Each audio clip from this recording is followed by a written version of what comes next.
begin the session. Good morning, esteemed teachers and dear friends. My name is Adhyasha Mishra, a PG final year student from Ravensa University, Cuttack, along with my co-author, Dr. Manusmita Mahapatra, an assistant professor at Ravensa University, Cuttack. The title of my presentation is Critical Analysis of Digital Feminism, Redefining Empowerment of Women. Next slide. Next. These are the contents of my today's presentation. Starting with the introduction. My topic basically focuses on the critical sociological examination of digital feminism redefines women empowerment in the 21st century while simultaneously reproducing new forms of surveillance, commodification, and moral regulation. It mostly talks about how digital spaces both empower and discipline women, transforming environment into a contested and conditional process rather than a complete liberation. Next. Then comes the objective and methodology of my study. Two broad objectives of my study are to critically examine the misuse of digital empowerment. Second, to highlight the cases where women professionals such as educators, bloggers, and content creators pressure to conform to dominant beauty standards and attracting global audiences. Further, the study utilizes the secondary sources of data collection and it relates to the sociological dimension of digital feminism. Then comes the theoretical framework, liberal feminist theory, which talks about digital access and the promise of the empowerment. This framework supports the digital platform that initially functions as a liberatory spaces which allows educated women to transition from invisible domestic labor into the visible economic factors like blogging, content creation, online entrepreneurship, and intellectual production, which align with the liberal feminist ideal of self-development and merit-based recognition. However, this also exposes a central contradiction which does not ensure equal dignity. Women may enter into the digital spaces, but patriarchal expectations continue to regulate to how they must appear and behave to the economically viable society. Thus, liberal feminism helps to frame digital empowerment as a promise that remains incomplete.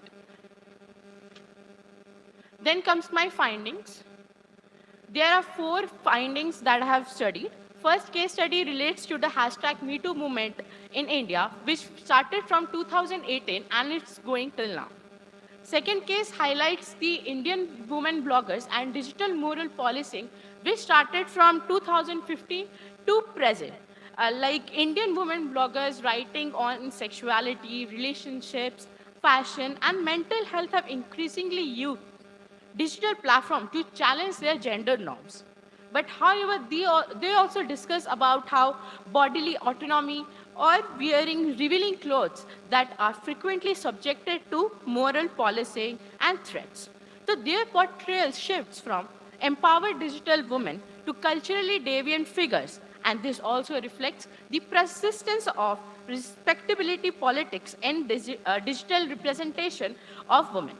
Third case study highlights the women influencers and body politics on social media, which is from 2016 to present.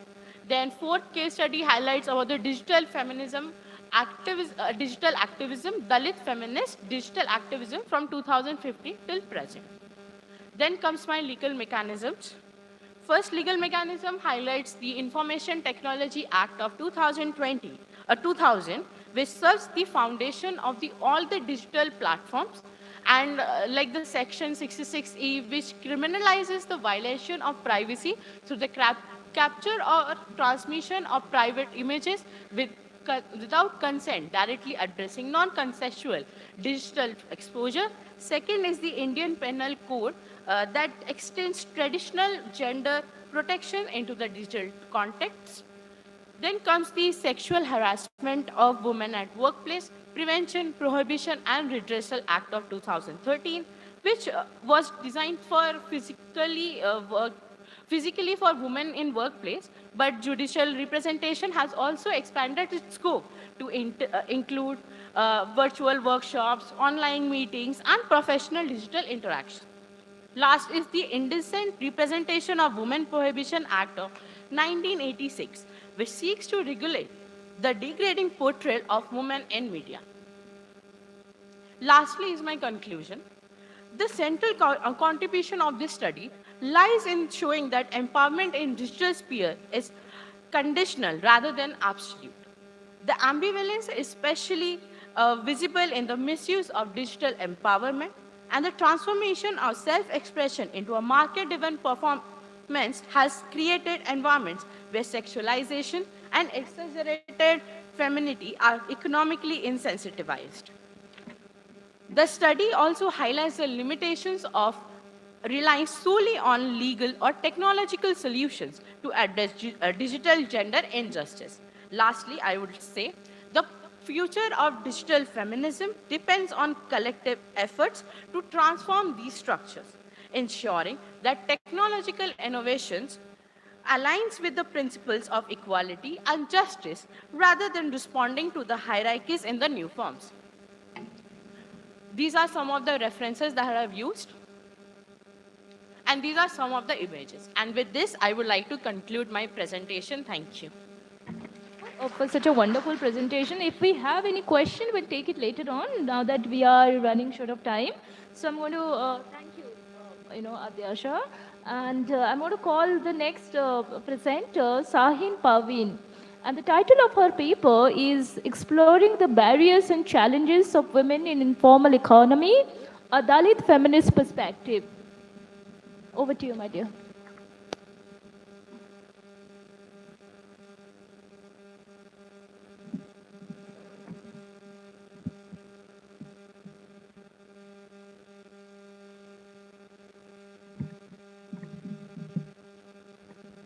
A very cordial good morning to one and all present over here.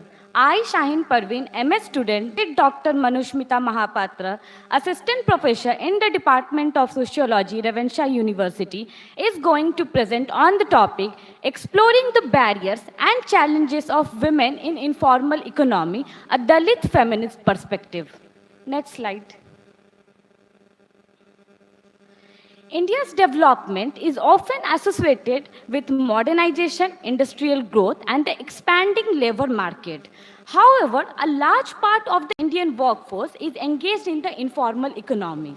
Informal economy refers to the employment that operates outside the formal regulation. It is characterized by low wages, lack of social security benefits like the maternity benefit, old age pension, and healthcare insurance. While the informal economy acts as a double-edged sword.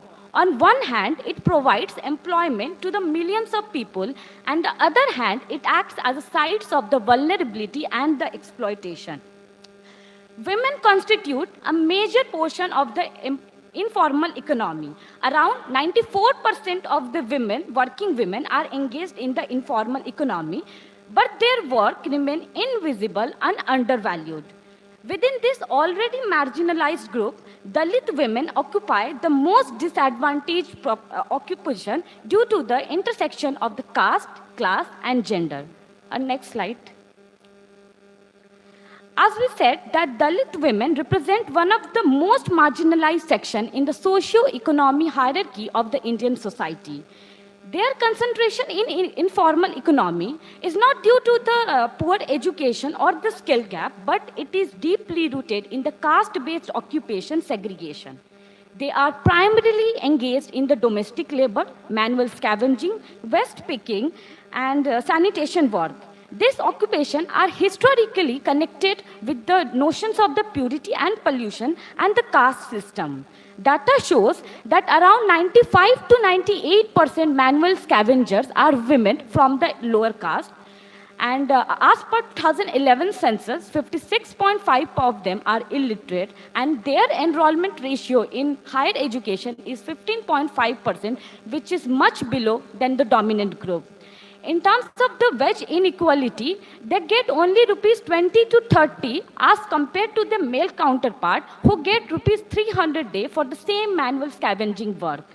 Around 94% of the sanitation worker die before the retirement age of 58 years.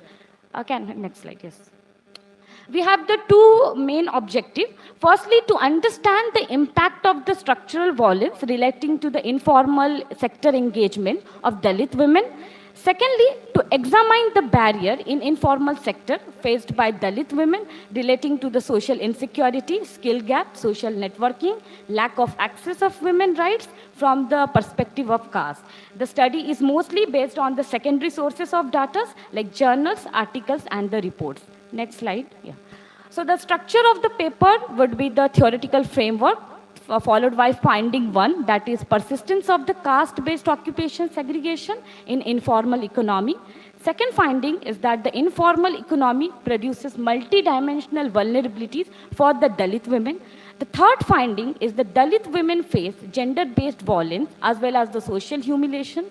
Fourth finding is the gap between the legal protection and the lived experience of the Dalit women, followed by the legal mechanism and the conclusion and the research implication. Next slide. The study adopts the intersectionality theory of the Kimberly Crenshaw to understand the layered oppression faced by the Dalit women. Intersectionality explains that the system of the caste, class, gender, ethnicity do not operate independently. Rather, they all intersect and reinforce each other. Speaking about the Dalit women, they stand at the intersection of the caste-based discrimination, political patriarchal oppression, and the economic exploitation. Their engagement in occupations such as the manual scavenger, waste picking, domestic work reflect the caste-based segregation. And the intersectionality framework also help us to understand the economically vulnerability, social humiliation, and gender-based violence. Yes. My first finding is the persistence of the caste-based occupation segregation in the informal economy. We know that the informal economy is not a neutral system. The caste system continues to determine the nature and the types of the work. Approximately around 95 to 98% of women are belong to the lower caste that are employed as a manual scavenger, and within themselves they are considered as untouchables among untouchables and are discriminated by the Dalit themselves. 58% of the Dalit sanitation workers are women working as the toilet cleaner, sweeper, garbage pickers without any safety kits. And within the occupation segregation, we also find segregation in the domestic labor. For example, the washing utensils and cooking are done by the women from the upper class, while the cleaning the toilet and sweeping are done by the lower caste. Next slide. Yes. The second finding is the informal economy produces multi-dimensional vulnerability for the Dalit women. Dalit women enter informal economy not by choice but because of the long-standing historical disadvantage. They face multiple vulnerabilities, and two main is that pre-market discrimination and the post-market discrimination. Pre-market discrimination refers to the limited access to the education and the skill gap that restrict their entry into the formal economy, while the post-market discrimination refers to the low wages, lack of the job insecurity, and the social benefits. Workplace challenges includes the long working hour, sexual harassment that they encounter within their workplace. In terms of the health outcome, the data show that 41% of the scheduled caste women are malnourished, 58% suffer from the anemia, 90% of the sanitation workers, as we all know that, die before the retirement age. Next slide. The third finding is that Dalit women face gender-based violence as well as the social humiliation. In the informal economy, Dalit women most of the time encounter sexual harassment, physical violence, and the verbal abuse. Because the informal economy is mostly unregulated, and due to the lack of the redressal mechanism, the violence act as a tool to reinforce the hierarchical power relation between the employers and the worker. Most of the, and even today, the untouchability practices still persist in many parts of the places. Most of the time, the untouchables, Dalit women, are not allowed to use the same utensils or the drinking water sources or even sit with the same employee. Next slide. Yes. The fourth finding is the gap between the legal protection and the lived experience of the Dalit women. Although the Constitution of India guarantee equality and dignity, but there remains a significant gap between the welfare law and the lived experience of the Dalit women. For instance, the prohibition of the employment as manual scavenger and the Rehabilitation Act 2013 and the BD Cigar Worker Condition of Employment Act 1966 remain unfinished due to the weak implementation. Many women are often excluded from the official survey. Lack of awareness, documentation barrier creates barriers for them. Next slide. Yeah. Speaking about the legal mechanism, we have first the Scheduled Caste and the Scheduled Tribe Prevention of the Atrocity Act 1989. It bans the discrimination against the Scheduled Caste and the Scheduled Tribe community. Then we have the Prohibition of Employment as Manual Scavenger and the Rehabilitation Act 2013. It legally prohibits the employment of any person as the manual scavenger in the country. The third is the BD Worker Welfare Fund Act 1976. It was enacted to improve the living condition of the workers employed in the BD industry, and it includes the medical facilities, educational scholarship, and housing facilities. Next, we have the Sexual Harassment of Women at Workplace Prevention, Prohibition, Redressal Act 2013. It protects the women at the workplace against the sexual harassment, and it covers both the organized and the unorganized sector. And the last one is the Unorganized Worker Social Security Act 2011, and it provides various social security benefits like the maternity benefit, old age pension, etc. Next slide. Yes. Then we have the conclusion and the research implication. The Dalit women experience are mostly considered as the triple oppression, the oppression that is faced by the caste, class, and the gender. They work in the stigmatized and the low-paying occupations, as we all noted that, and their work remain invisible and the undervalued and confined to the stigmatized occupation. Despite constitutional guarantees of the equality and dignity, there remains a significant gap between the welfare laws and the constitution. Further research should treat Dalit women as a distinct category, not as a homogeneous category of the working women. Moreover, focus should be given on the intersectionality theory. Next slide. With that, I would like to end. Thank you so much. Sahin, Paveen, for the master level presentation. It's really a good work you have done. And thank you for this. We will take up questions or any discussion that is going to happen at the end of this session. Now next is Shalya Saundarya Pradhan. The title of her paper is Traditional Clothes, Women and Modernity in India, an exploration of clothing's role in shaping cultural identities. A very good morning, one and all present over here. I am Shalya Saundarya Pradhan, a final year PG student from Ravinshaw University with Professor Ishwar Chandran Nayak, Department of Sociology, Assistant Professor from Ravinshaw University, will be presenting on traditional clothes, women, and modernity in India, an exploration of clothing's role in shaping cultural identity. Today I am going to talk about how clothing in India tied with the idea of morality, identity, and social order. Clothing has never been about just fabric. It carries the meaning that how women expected to behave and how society defines respectability. The aim is to show that how clothing become a tool in Indian society and the relationship between dress, morality, and the gender expectations. How meaning shifts from the ancient tradition to the contemporary debate and shaped by globalization and feminism. Coming to introduction. When we often say that clothes do not define a person, but in Indian society, women's clothes speaks before she does.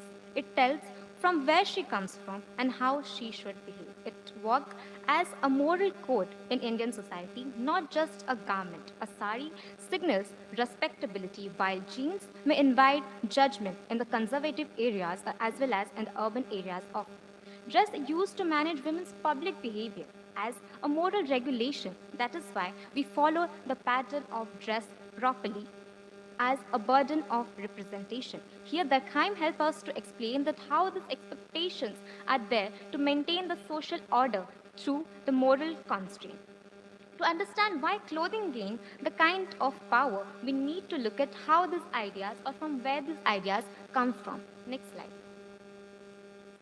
Historical roots and dress, historical roots of dress and morality. Clothing reflected caste and ritual purity in ancient India, that upper caste people are restricted to wear the purely clean pleated sari with the golden border that shows their purity and advancement at that time. Now, dress tied with the bodily discipline and the moral behavior, like loose or unclean draping, signifies the impurity. They reused the clothing and became the moral familial responsibility. Coming to the main theme of the presentation, that it is more than a personal choice or comfort. Next slide. Clothing reflects family honor, community values, and the public image that we can consider through the public manage or public image management through the concept of government. This maintains or clothing maintains the idea of purity and order because the ancient writings highlighted women's obligation by obedience and modesty. Next slide. Coming to the modern transformations through globalization and agency, global styles loosen old moral boundaries like jeans and the fusion wears now become really normal in the city areas. Women from hybrid identities through the dress or through the self identification. Clothing became a self expression rather than a control. Next slide. These are the reference pictures that how we are moving from the traditional pattern to the modern pattern of clothing. Next slide. Morality, media, and contemporary representations. Women face double standards in public appearance, like celebrities being trolled for wearing the revealing clothes. Coming to the social media part, it creates both the visibility and the surveillance. Example like the online comments in the social media platform due to young women's outfit. Clothing becomes a tool for empowerment. It influences using fashion to challenge norms. Coming to the Bollywood part, that still have a major influence on the society. We can take the example of Rocky and Rani Ki Prem Kahani movie from 2023, where there was a struggle between respectability and freedom that shows women are symbolized by clothing. The positive side that hashtags is trending on internet like sari look or desi divas. When it comes to the negative side, Vidya Balan also being trolled for always following the pattern of sari. Next slide. The theoretical relevance here shows that through from the perspective of Judith Butler, that gender is something that is not fixed, that is, the repeated clothing practices or the norms of everyday practices. And breaking dress rules signifies that we disrupt the gender expectations. Women's clothing produces the patriarchal norms, and if we don't follow that, that means we're challenging the norms. Next slide. These are the findings of my study that shows it is a moral signifier, not merely a personal choice, and it determines the character and goes beyond the comfort and fashion. It symbols the ideal womanhood to maintain gender hierarchies, do not allow to follow these norms like moral judgments or social punishments. And again, it justifies the victim blaming, normalize the patriarchal values. Next slide. The conclusion part that clothing historically shaped women's morality and identity, but now it shifted in individual control from a platform of projection to individual choice. It introduced the agency and choices. Now, women choosing both the sari and western wear depending on the context. Clothing now holds both the tradition and self-expression. The example that sari is worn as a heritage by some, but as a fashion by others. Like example, clothing now works as a bridge between the heritage and self-expression. When we have to allow clothing to become a space of self-definition rather than a societal duty. With this, I would like to conclude. Thank you.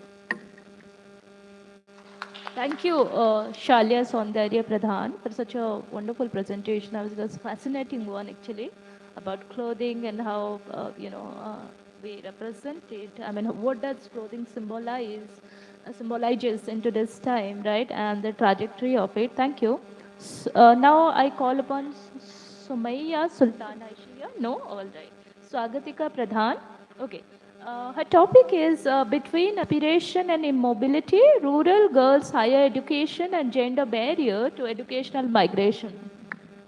Over to you, my dear. Good morning, everyone present over here. I am Swagatika Pradhan of PG students of Prevensa University.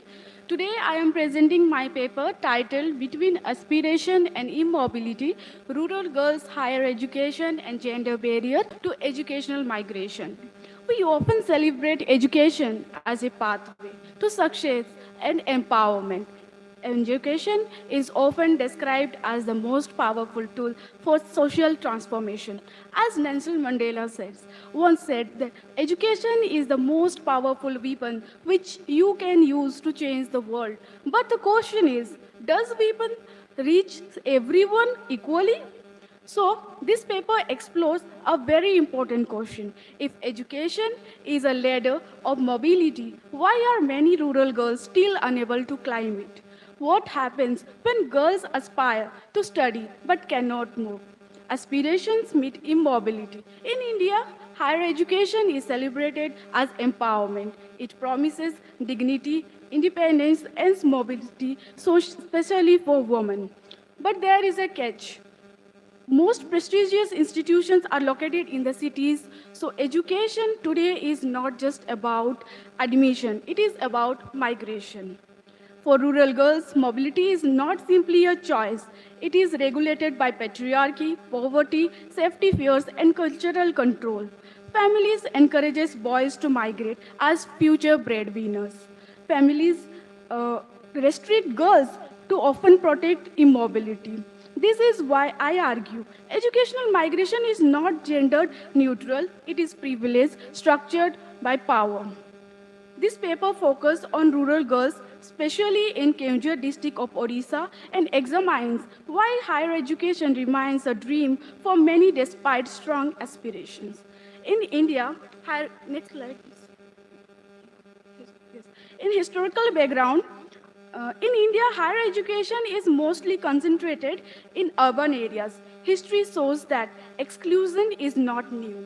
During pre-colonial and colonial times, formal education was limited to upper caste people only. Even after independence, though enrollment improved, higher education remained urban and elite. With economic liberalization in 1990s, institutions expanded, but so did privatization and cost. In Odisha, cities like Bhubaneswar grew as education hubs, but districts like Keonjhar, predominantly rural and tribal, remained deprived. So immobility today is not accident. It is historical produce. So for rural students, migration becomes necessary. So the main objective of this paper to examine structural barriers like economic, social, cultural, and regional that limits rural girls' access to higher education and educational migration, to analyze how gender norms and patriarchal practices restricted girls' physically mobility, educational participation and continuation in higher education, to highlight non-migration and forced immobility as overlooked but critical dimensions of educational migration discourse in India, to contribute to debates on equity and inclusion in Indian higher education by foregrounding the lived constraint of rural girls, to suggest the needs for gender sensitive and socio-cultural policy intervention that go beyond infrastructure and address deep rooted social norms and inequalities. Next slide, please. Methodology. This is a qualitative and theoretical study. I relied on academic literature, government reports, UNESCO and World Bank data, and feminist scholarship. Rather than containing numbers, I read structures. Keonjhar district is used as a lens to understand national patterns of rural immobility. Next. In the theoretical framework, my framework is based on Bourdieu's theory of cultural capital and social reproduction and intersectional feminist theory. Bourdieu explains how education reproduces inequality by favoring those who already have cultural and social disadvantages. Intersectionality shows that rural girls face multiple disadvantages like gender, class, caste, tribal identity, and rural location. So their immobility is not accidental, it is structured. Next slide.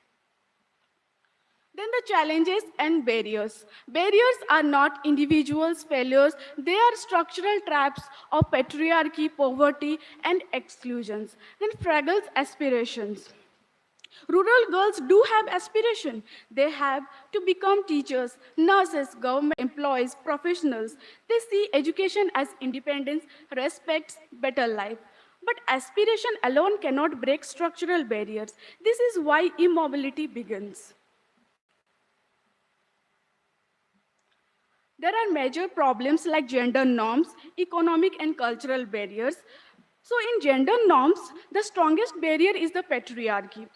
Patriarchy, mainly in rural villages, parents are not allowing their girl's child to go outside from their house to study for higher education because of fear of harassment, safety concern, restriction on mobility, early marriage pressure, domestic responsibilities.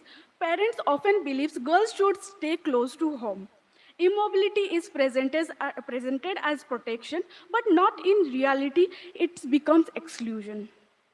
Economic and cultural barriers. In economic constraints are another most major issues. Higher education means fees, hostel costs, travel, digital expenses. In poor families, sons' education prioritized. In cultural barriers, there is a language gap. Mainly rural girls who are belonging from villages, they are unable to speak in English. They have lack of confidence and urban institutional culture. So they are not interested to come to the higher education because of fear. They are not able to speak quite with others. They are not free with the urban students. So they have a fear that if we will talk with the urban people, then they will harass us or we will feel the same. Next slide. So one more barrier is that is the digital divide and regional inequality. The post-pandemic world has made digital device access, but rural girls often lack smartphones, depend on male-female members, face poor internet connectivity. So digital exclusion adds another layer of immobility. Religion disparities also matter. Quality institutions are concerned in the cities. So girl child cannot go distance from their houses. The major taboos are taboo as a major problem. Sometimes immobility is disguised as tradition. Girls who aspire for higher education are often labeled too ambitious. Mobility becomes more suspicious. Early marriage is normalized. Religious and cultural narratives are used to justify restriction. So education becomes not empowerment but transgression. Educational immobility and social reproduction. These are some pictures that represent that how girls are forced to get married, how they are forced to stay at home and not to get higher education.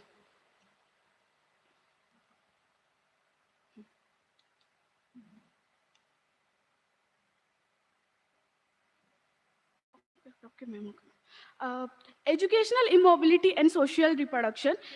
Immobility is not personal failure. The Bourdieu concept of social reproduction, we see how inequality passes from one generation to another. If mothers were immobile, daughters often face similar constraints. Thus, education, instead of breaking cycles, reproduces them.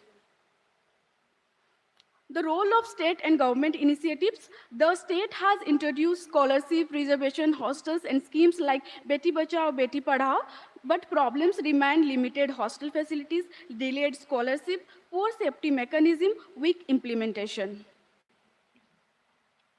Then policy implications. True equity requires structural change, expand full financial support, including migration costs, safe and affordable hostel, language bridge courses and mentoring, digital infrastructure in rural areas, gender-sensitive curriculum reforms aligned with National Education Policy 2020. Then the main findings. The main findings are rural girls have strong aspiration, migration is essential but restricted, patriarchy normalizes immobility as protection, poverty and gender intersect, institutions privilege urban capital, safety fears shape parental decisions, then digital exclusion is a new barrier, then government schemes improve enrollment but not government. There are certain suggestions. National and international institutes like NCRT, UNESCO should take interest in nursing and distributing women in professional positions of all levels in institutes of research and higher education and encourage member states to do the same. To promote research at the higher education levels, a comparative study of representation and participation of women in scientific research to encourage research on women focusing on the causes and mechanism of their discrimination and oppression, to encourage state government to establish or reinforce government structure and institution changed with safeguards women's rights, improving the conditions and working for the establishment of real sexual equality in all domains. And lastly, the conclusion. Education must empower, not reproduce inequality. Rural girls are not lacking ambitions, they are lacking unable conditions. Educational migration in India is gendered. Mobility is a privilege, not a universal right. If we truly believe education empowers women, then we must create conditions where girls can convert aspiration into mobility. Bridging aspiration and mobility requires gender-sensitive reforms, intersectional understanding, region-specific strategies, and transformation of patriarchal norms. Only then we can educate truly become a ladder of justice, not a mirror of inequality. Otherwise, higher education will remain a promise, not a reality. With this, I am concluding my speech. Thank you. Thank you, Swagatika Pradhan, for such a nice presentation. And now we have the last presenter with us, Jasaswini Sahu, and the title of her paper is Mitigating the Challenges of Women in Agriculture, Addressing the Issues of Water Scarcity in Sustainable Farming. Over to you, my dear.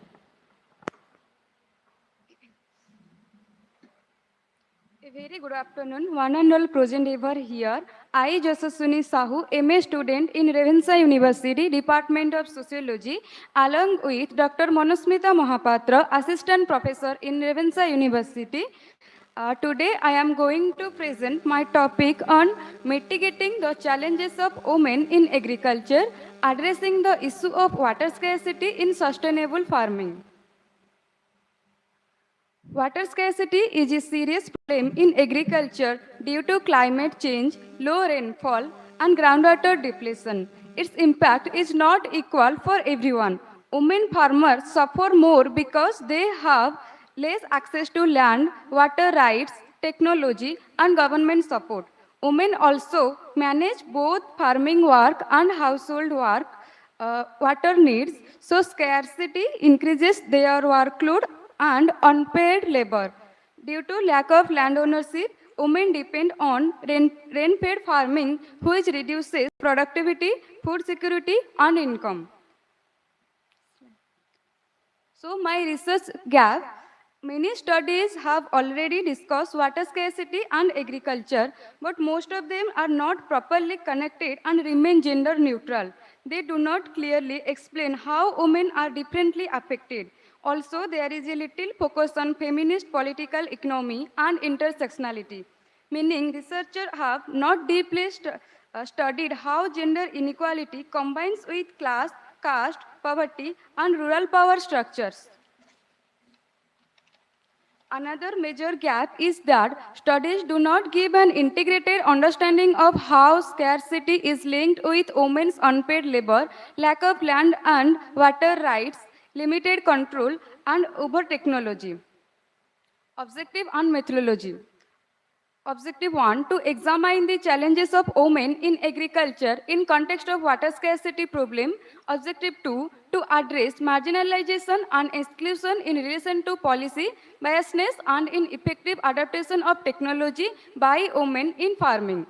This study uses secondary data collected from published reports, government documents, research articles and other sources. So findings. Findings A, gender division of labor and water responsibility. Structural inequality in access to land water rights. Women face a double burden because they manage both farming work and household water collection. Impact on agricultural productivity and food security. Water scarcity reduces crop productivity and creates food insecurity in rural families. Water scarcity, unpaid labor and invisibility. Women's unpaid labor increases, but their contribution remains invisible and unrecognized. Policy bias and technocratic approaches. Policies are often biased and technical, mostly benefiting male farmers. Women have less access to land ownership and water rights, which limits their support from irrigation and schemes. Then, slide. Findings B, precision agriculture and digital tools. Precision agriculture helps farmers use water, fertilizers and seeds in the right amount. It reduces water wastage and increases productivity. Artificial intelligence. AI sensor help in monitoring soil moisture, weather and crop condition. This supports smart irrigation and save water.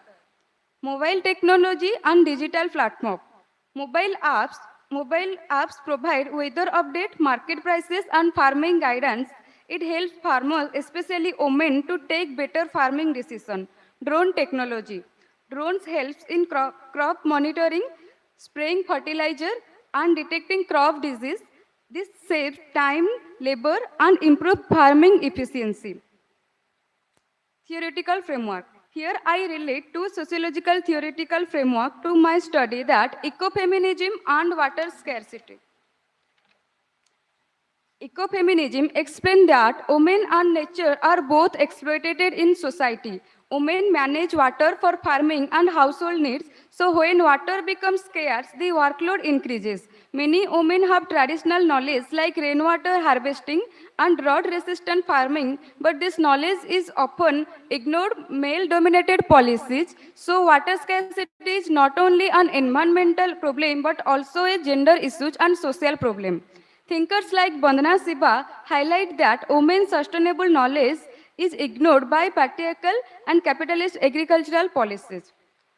Theoretical framework 2, intersectionality and water scarcity. Intersectionality means scarcity does not affect all women equally.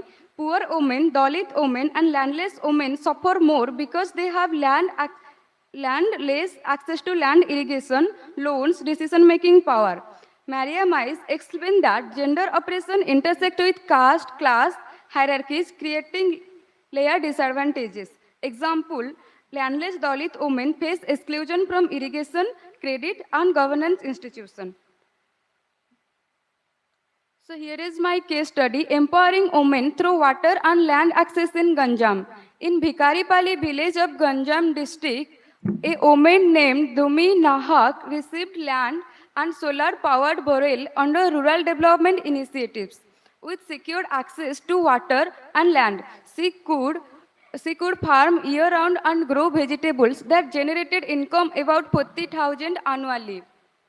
This transformed her status from a daily wage labor into an independent farmer. So why this is matter? To illustrate how policy intervention that secure water access can have economic and social empowerment effects for women. So my major findings, water scarcity disproportionately increases women's agricultural and household labor due to gender division of responsibility. Women experience acute time poverty as water collection distance increases under drought and groundwater depletion. Women's unpaid water-related labor remains invisible in agricultural statistics and policy measures. Slide. So here is my conclusion. Water scarcity is a serious challenge for sustainable agriculture, but it affects women farmers more than more than men. Women face greater problem because they have because they have limited land ownership, weak water rights, less irrigation access, and low institutional support. They also manage both farming and household water needs, which increases their unpaid and invisible labor, especially during drought. Therefore, sustainable agriculture needs gender transparent policies that ensure women's rights, participation, and empowerment. So here I use this reference. Thank you. You, Justice Sunil Shahu, co-presented with Dr. Manusmita Mahapatra from Ravenshaw University. Do we have any questions from the audience participant side? None? Do we? All right, as a chair, I'll just summarize since it's like it seems like all of you have understood everything, know everything. You don't have any questions. See, we don't ask questions for the sake of asking, which is all right. So I tend to believe that you all know about the subject. So we are not going to have any discussion. I just have as a chair, it's a kind of precedence or formality that I have to maintain and say that the first presenter, Adyasha Mishra, co-presented with Dr. Manusmita Mahapatra on the topic critical analysis of digital feminism, redefining empowerment of women. I always emphasize on, it was a very good presentation. You talked about how these digital platforms are kind of ambivalent spaces which simultaneously empowers yet silence enrage women's agency. We talked about that. However, I want you to also probe into it little, in the sense that you need to figure out how your contribution to this research is different from established literature in this area. There are many people who have the dimension that you have articulated as problematic, or the findings you have pointed out have already been articulated by many other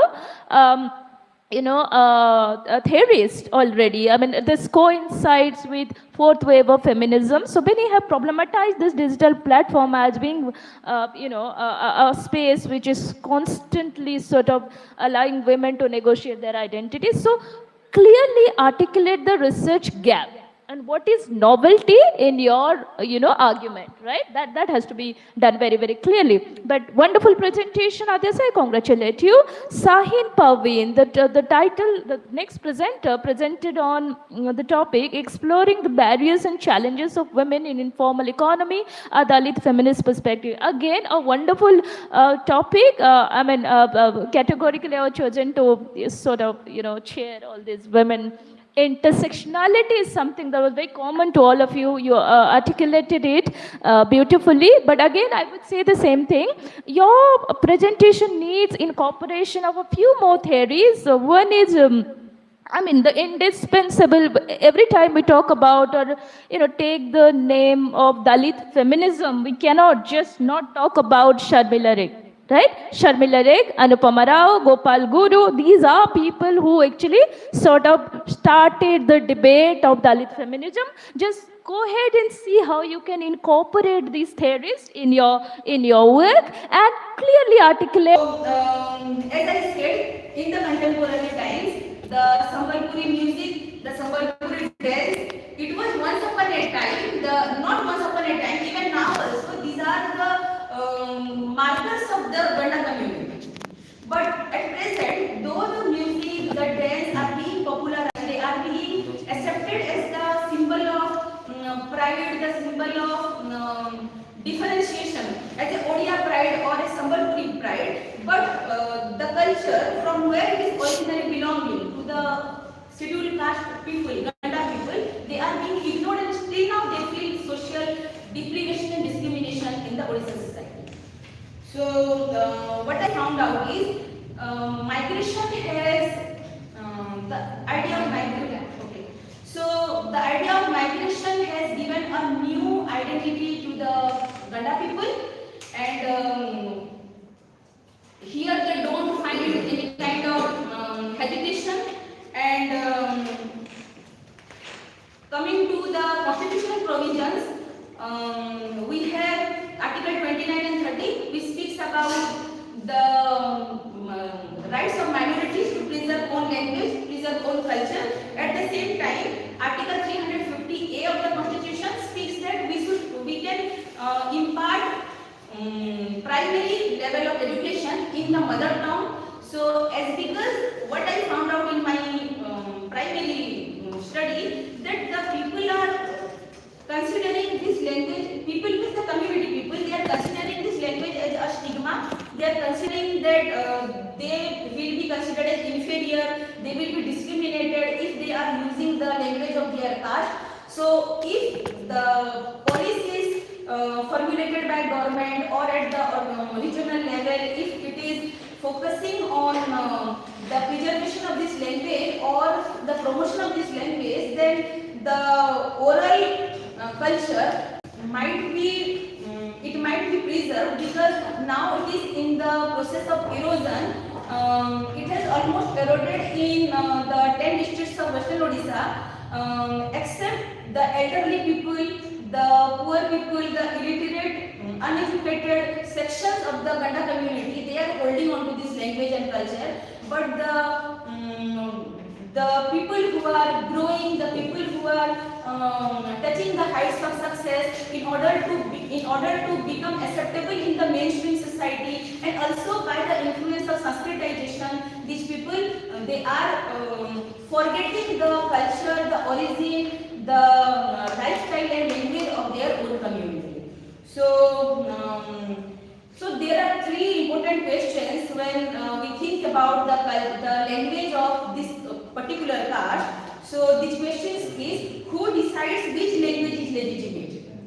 And the second question is, can oral languages survive without state support? And the third question is, how can dignity be ensured without assimilation? So these are the three questions which need to be addressed in order to preserve or in order to understand the linguistic stratification and the social status of this community in Odisha. So these are all my findings, and that's all. Thank you. We can have the discussion after two more presentations. Next is Bajrangi Behra.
impact and negative impact of social media on culture? There is a positive side and negative side. But this social media is not merely a entertainment content, or there is a negative side of this. This is so much, so big industry that only crore multi-million their company. So we cannot see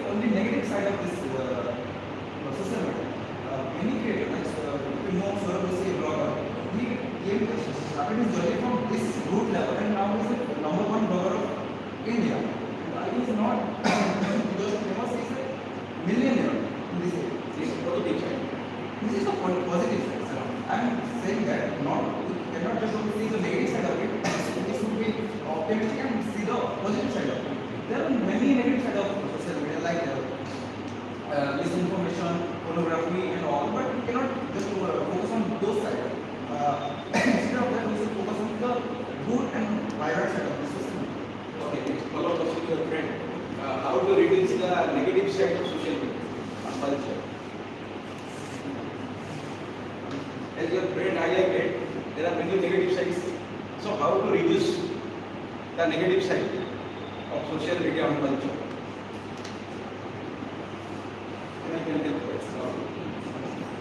So as we know, our India's IT law is so weak and not well developed to prevent such kind of negative of social media like selling, misguiding and everything. So we have to make our IT law strong to prevent all kind of negative from social media. Okay. Thank you. Thank you very much. Nice presentation. All the members are very nice. Nicely presented. And all of you clarified all the doubts asked by the audience. Nice discussion. Discussion was very much knowledge-based and fruitful. I'm really happy that your new ideas, new knowledge will definitely bring positive change in the society. I request Odisha to say a few words.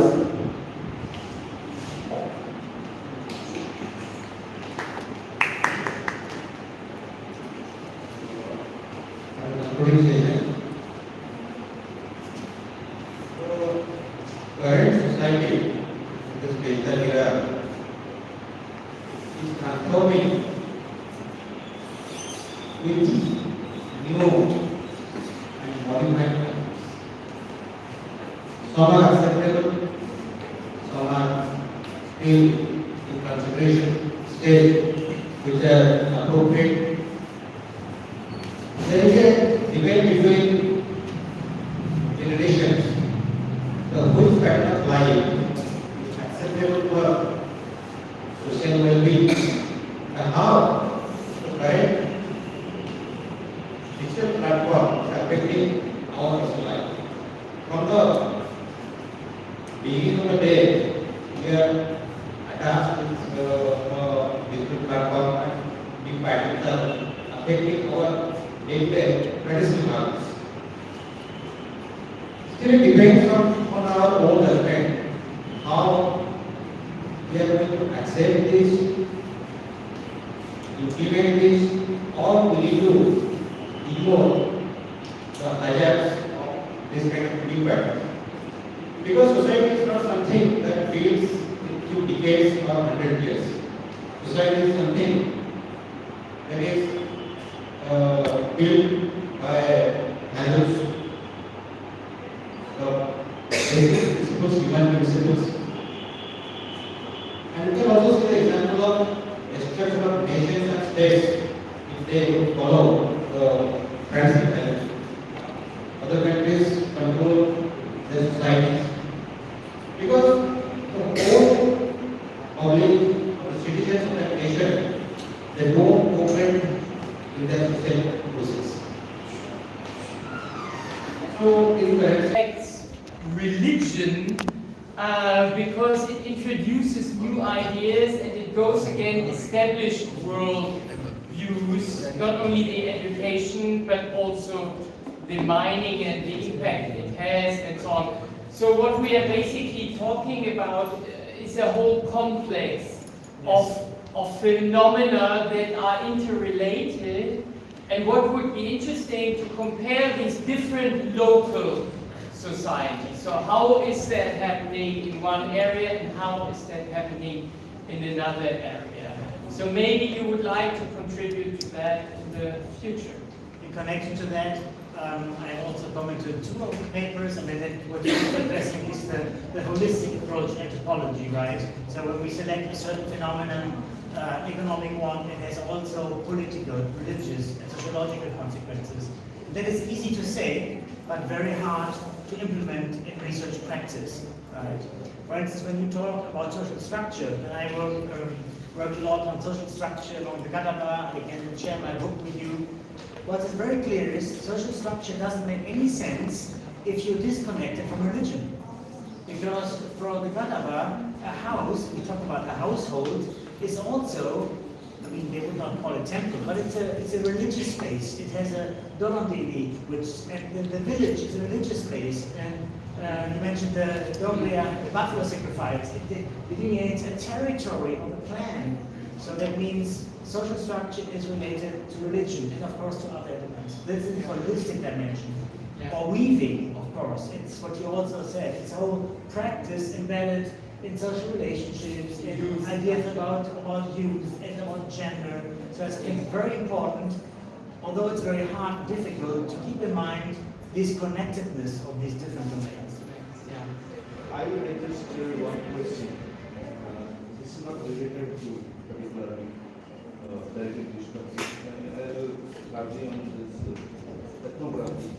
So particularly in the context of media, also institutional practices. Now those who are adopting professional teaching career, conducting ethnographic study, that's very difficult to get permission from the university because it requires a long period of engagement in the field. Now, as a result that the university is not allowing teachers to go and explore the world. Yes. Okay. And as a result that we are sending intermediary and creating lots of chaos in building the knowledge system. So what is the system in your country or university? Because when we see the several ethnographic work has been done by the researchers who have spent like decades of time were teaching in the university, but spending time in the corner of the society, and then the authentic work have come out. But now what we are doing managerial academics. No. Pointing. I think three things I have to say about that.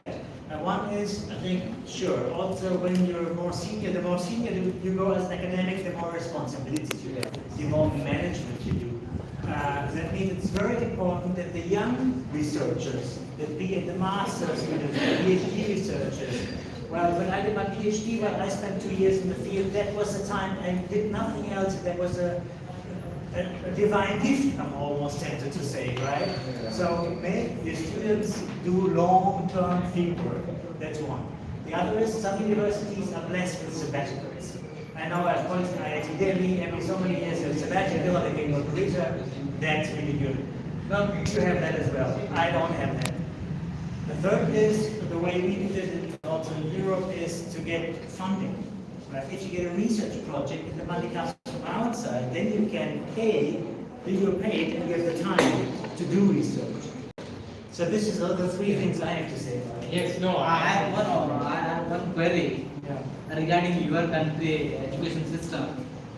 So we are facing, we are doing the entire administrative job, simultaneously teaching, right? And you will conduct the examinations, and you will evaluate, you will everything, and you have limited, fund from government for conducting ethnographic research, and you have limited exposure, you limited access. And what is your country? Are you doing the same, or you have freedom of conducting research, like you are coming to India and you are staying long time, but we don't. I think we're struggling a lot. No, indeed. I mean, if I may talk about Germany, as a professor, I have full freedom of what I teach and what I do research on. Nobody can tell me what I shall do. And the second good thing is, in Germany we have long semester holidays. So we have 2 semesters, each is about 3.5 months. But in between we also have then 2 or 3 surface is usable for human beings. And that 3% is contaminated by ourselves due to industrial license, due to commercial license, and many other factors. So water is available, but not a drop to available for us freely. Now we have to purchase waters. Okay, so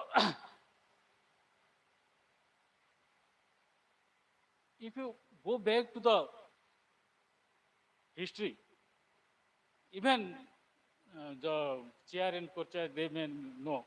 We can, when we are child, we can able to drink water from everywhere, anywhere.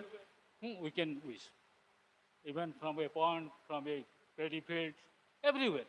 But what happened? Today we are very much cautious that we should drink the water from a bottle only. So the best water for drinking is from high place and from earthy hills because this water is sweet, clear, warm in the winters and cold in the summers. Because of it come from deep springs. Springs waters are actually, now if you go to the commercial malls, you can find spring water bottles, which cost more than 3 to 4 times than the normal bottles. Okay. So my objective of this study is to how this free research has transmitted to a community over times and why community involvement in water resource management. Because previously waters are managed by the community. That's why it is a free because it is everyone resource. But today this water resource not a community resource. It's now resource of a group of peoples who controls over the waters. So resulting into uh, what we today that pipe water, tanker water, and many national issues are arising today. Okay. Okay, go. So I have go back to 1500 BC. From that I started my study. Okay, at that time there is no such, we can say that bigger signs found in commercialization. Okay. Uh, However, even that period also, the ownerships on the waters are limited. So we can say that these commercializations, these controls of, on waters is not a today phenomena. It is a traditional phenomena. It is dated back to 1500 BC. During the period of Rig Veda, water is considered as divines, and post-Vedic period during Buddhism's period of Buddhism's, they use the waters for the agriculture purposes, and Mahajanpada periods, initially the first we can say that your commercialization start, construction of water channels, and taxes was imposed. Okay, then comes the period of Chandragupta Mauryas. And this is the period where many developments have happened. King become the key and exercise rights and ownership over fishing, herring, trading, and many things. And we can say that this the period, Chandragupta Maurya period, strict water rules and punishments was introduced. So we can say that this is the period, Chandragupta Maurya periods, from where strict rules or state controls on water started. Okay. Then comes the period of Gupta Empire. At that times, we can say that your local communities, village councils, that manage the water. Some changes happens, and we can say that equitable distributions of waters. However, penalty for misuse was imposed during that period. Then comes the early medieval periods during Chola dynasty. Village councils play greater roles in the management of waters. So these are the two periods, Gupta periods and your Chola dynasty periods, where the resource are managed by the community. And even today, many part of the countries we found the water management is controlled by the communities. Okay. Then comes the rules of British, sorry, foreigners, the Delhi Sultanates. Okay, during these periods, water tracks and trade of water was introduced. So the trade of water started during the period of Delhi Sultanate during 1206 to 1526. Then comes the Mughal periods, and these the rules which the sultanates introduced, and they strict the rules and prohibit to sell the water, restricting the seizures, holdings of resource up to level of a certain heights in the field. So even in Mughal periods, that same trends as Delhi Sultanates continue. Then come East India Company. Okay. Then during the East Indian period of East Indian Company, your IPC was introduced, and which we replaced recently. So in IPC, many acts are there related to protections, conservation, preservations of water resource, and punishments accordingly. And uh, not only that, polluting water, limiting the disposals of collection of water, natural flow, many laws are introduced. And this is the period where the private ownerships comes replaced with the public law. Okay. Then comes the period of independence. Okay, many acts at national level, at state levels comes. Okay, many states have their state laws.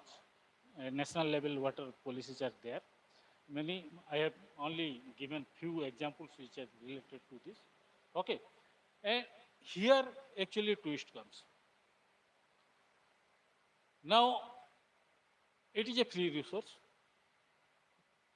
The industrialist is the first rights to use the water, because industrial production, if does not happens, revenue does not comes. Okay, even if you go to the metropolitan city, Delhi, Bangalore, tanker waters, tanker economy. Tanker economy is a large economy. In the summers, every colony, every apartments, they depends on the tanker water. And the cost of tanker waters, which normally 600 to 800 here, is reached to 6,000 to 8,000 in Delhi, Bangalore, and Chennai. Okay. So there is shift, paradigm shifts from how these public goods or freely available goods become a commodity. So many models are there. Okay, so I am not going in details. So I am just highlighting the social dimension of these moves of packaged waters. The access to pure waters, water is available everywhere, freely available resource. So it is the right, okay, human right to access the pure waters, okay. But marketizations are controlled by the industrialists or few people on this water resource, creating a divide between those who can afford the packaged water and those who cannot afford the packaged water. Okay, and again there is gender and labor problems, caste and exclusions. Okay, lower caste peoples, they are unable to access as compared to higher caste. Okay, so recent policies, the interesting thing is that there is a water policy 2021. Okay, but I think that policies was never come to the public. It is suppressed due to some problems. Okay, so recent policy like national water policy attempt to shift from building dams or managing demand and distributions. There is due to over explorations, many environmental impacts are there. There is conflicts actually between the constitutional rights on waters and increasing privatizations. Okay. So the nexus between industrialists, bureaucrats, and I say, hmm, academicians are also part of that nexus. Okay, with that, I conclude my. Any question? Okay, thank you very much. Any question from the uh, students? Any queries? Any suggestions? Okay, thank you very much. So there are things that water happens to be the most essential element in human life. So he has thrown light upon that. So thank you very much, Dr. Meher. Have a nice day. Then we'll move over to next paper by Dr. Joydev Sahu. Possibly he's not there. He will be presenting. Okay. So please stick to time, Amanita.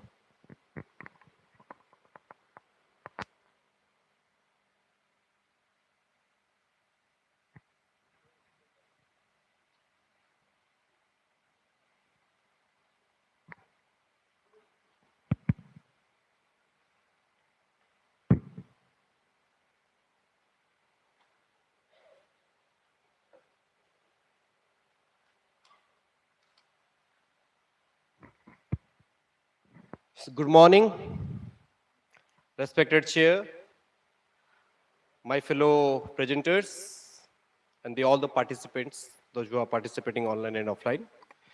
So it is my privilege to present the topic, the paper titled Digimodernism and the reproduction of social inequalities in the age of digital capitalism. So we are not in the modern era now only. We have shifted to the digi-modern era. We are like combinedly working with the digital technology, especially the internet.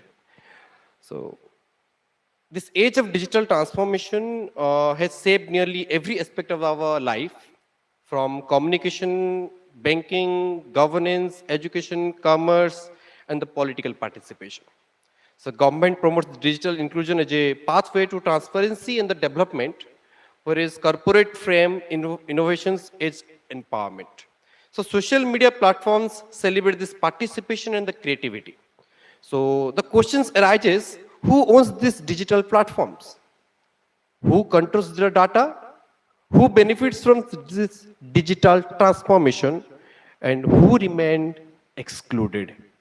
So the technology is not neutral, it is embedded in structure of power, capital and governance. Therefore, digital transformation must be analyzed within the political economy of capitalism. First, Alan Curvey's concept of digimodernism describes a new cultural condition shaped by digital interactivity. Unlike earlier cultural forms, digimodern texts are unstable, open-ended, and continuously revised. Users create, edit, and circulate content, and the authority appears decentralized, whereas the participation seems democratic. But from the sociological perspective, participation occurs within the corporate-owned infrastructure, and the platforms like Google, Meta, and the Amazon controls the algorithm, visibility, and the monetization structure. So, cultural participation operates within the capitalist system of the profit extraction. Secondly, from the Marxist perspective, digital capitalism continues core principles of the capitalism, that is private ownership, exploitation, and the surplus extraction. Today, data functions as a commodity, and the attention is monetized. Users generate unpaid digital labor through likes, clicks, and the engagement.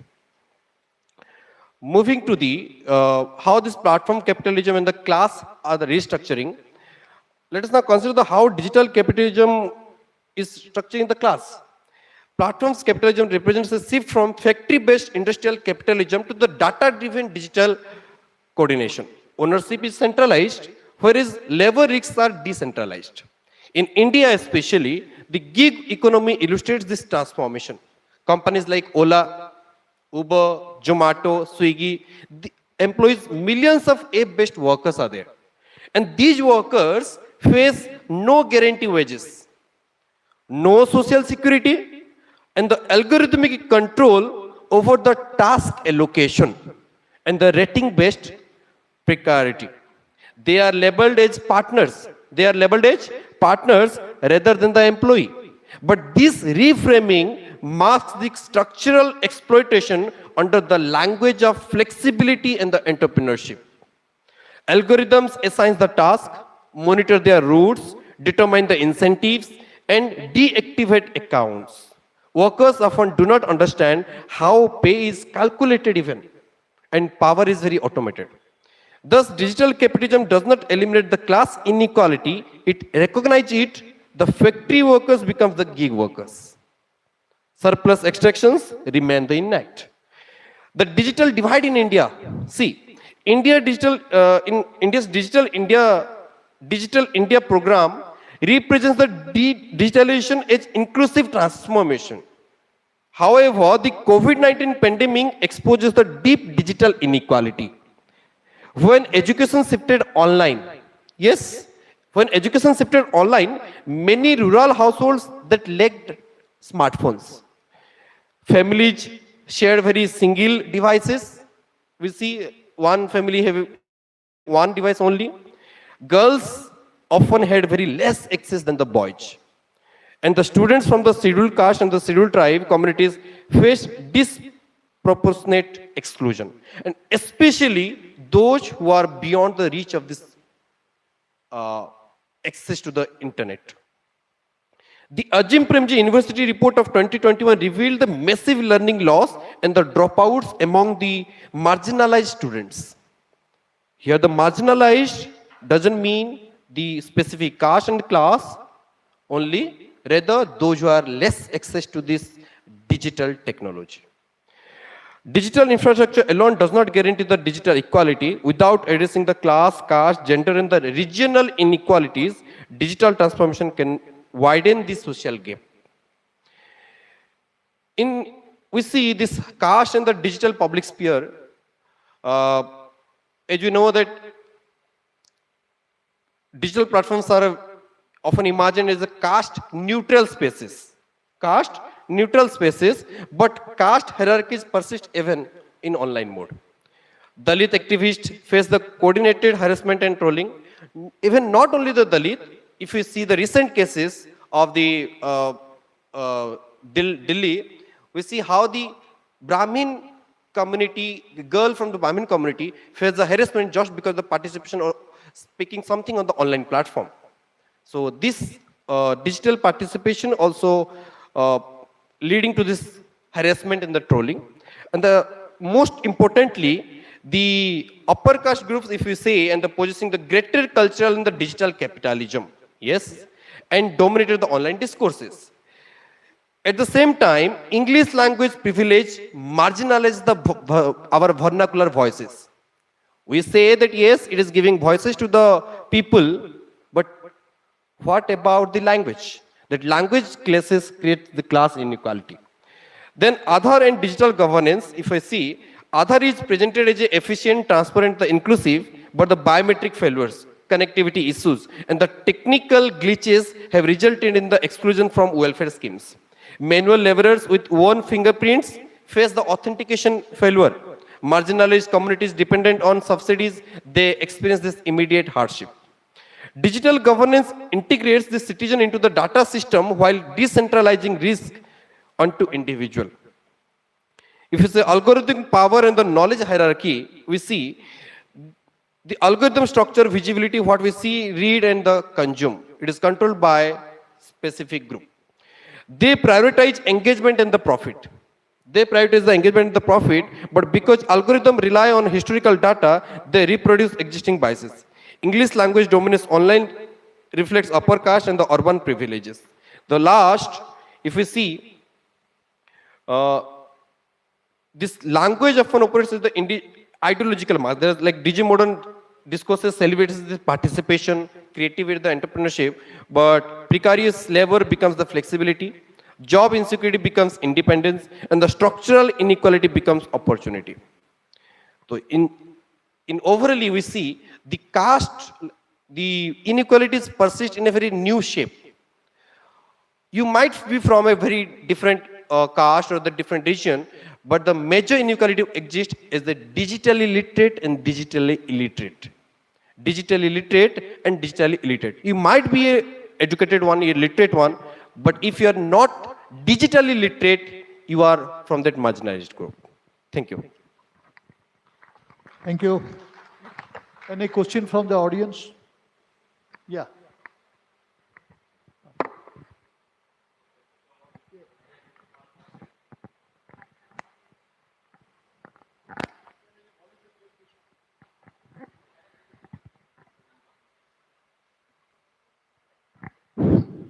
Okay, thank you, sir. I am Partha. So, I have one question. How does digitalization influence social relation and community life in sociological influence of life? Uh, it is very wider one that the subject is, the question is not so specific. Society and the, what is it? The society and the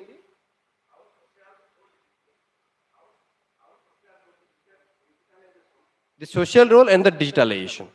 So the role in the digitalization is in the internet, especially in the social media or in the other workers. Where? Your question is specifically for social media or in general? Okay. So I have covered the part like the part where this the role of digitalization creating the giving a mask of partnership. As I said, the gig workers are given a label as a partners, that you are our partner, but at the same time they are the algorithm based companies. They are controlling everything. They are continuing to exploit all those people. If we come to the education again, the role of the digitalization, no doubt giving you the opportunity to access so many things in a very remote places. But at the same time, it is again creating that inequality. Those who are not getting that access, even those who are getting access, they do not know how to access it. As I said, digital literacy. They are not digitally literate. If I come to the social media, you say that we are giving voices, like we can type, we can post, we can like create any post in the online. But whatever the language, doesn't think language is also creating some classes. The English language is given more preference. Those who are producing contents in the English, they are getting more likes, more views, more monetization than the Hindi one. And Hindi one are getting more preferences or the more popularity than the vernacular one. If I give like Beast, the highest follower in the YouTube, then those are producing in Hindi, then you will see the name any 5 content creators who are from the Sambalpuriya language or the Kalandia language are earning in lakhs. If they are, how many are there? And if you'll see the numbers in the Hindi and in English, you'll see the differences. So they are giving more chances. And again, if it comes to the, what is it? The voices. If you're educated enough, if you're literate even, but what about the digital access? I'm not commenting on any particular, but there are people, those who know, like they are masters in their specific fields, but still when it comes to the banking, digital banking, when it comes to the digital access to something, they fail to do so. They're afraid also. Like when it comes to the links, the different scams happens. Why? Because of the digital illiteracy. They do not like do not have that idea of where to do or what to do in such cases. And they are doing so. So the role of this digital in this society is like that, I say. Thank you. Thank you. So, digital from digital illiteracy and literacy. Now we move to the text to context. From digital to text to context. And it is the term of Professor Sanjeev Kumar Sahu. Please, other to time.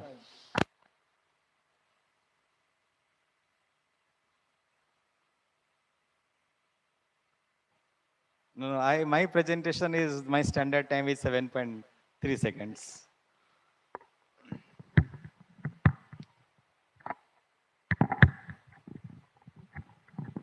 I'll hold the mic. I don't know how to fix it. Yes, esteemed chair of this session and esteemed co-chair of the session, Dr. Umesh Satpathy sir and Dr. Simanchal Mishra sir. So I'll take you to a different landscape where I'll be, mapping the social realities of the 21st century.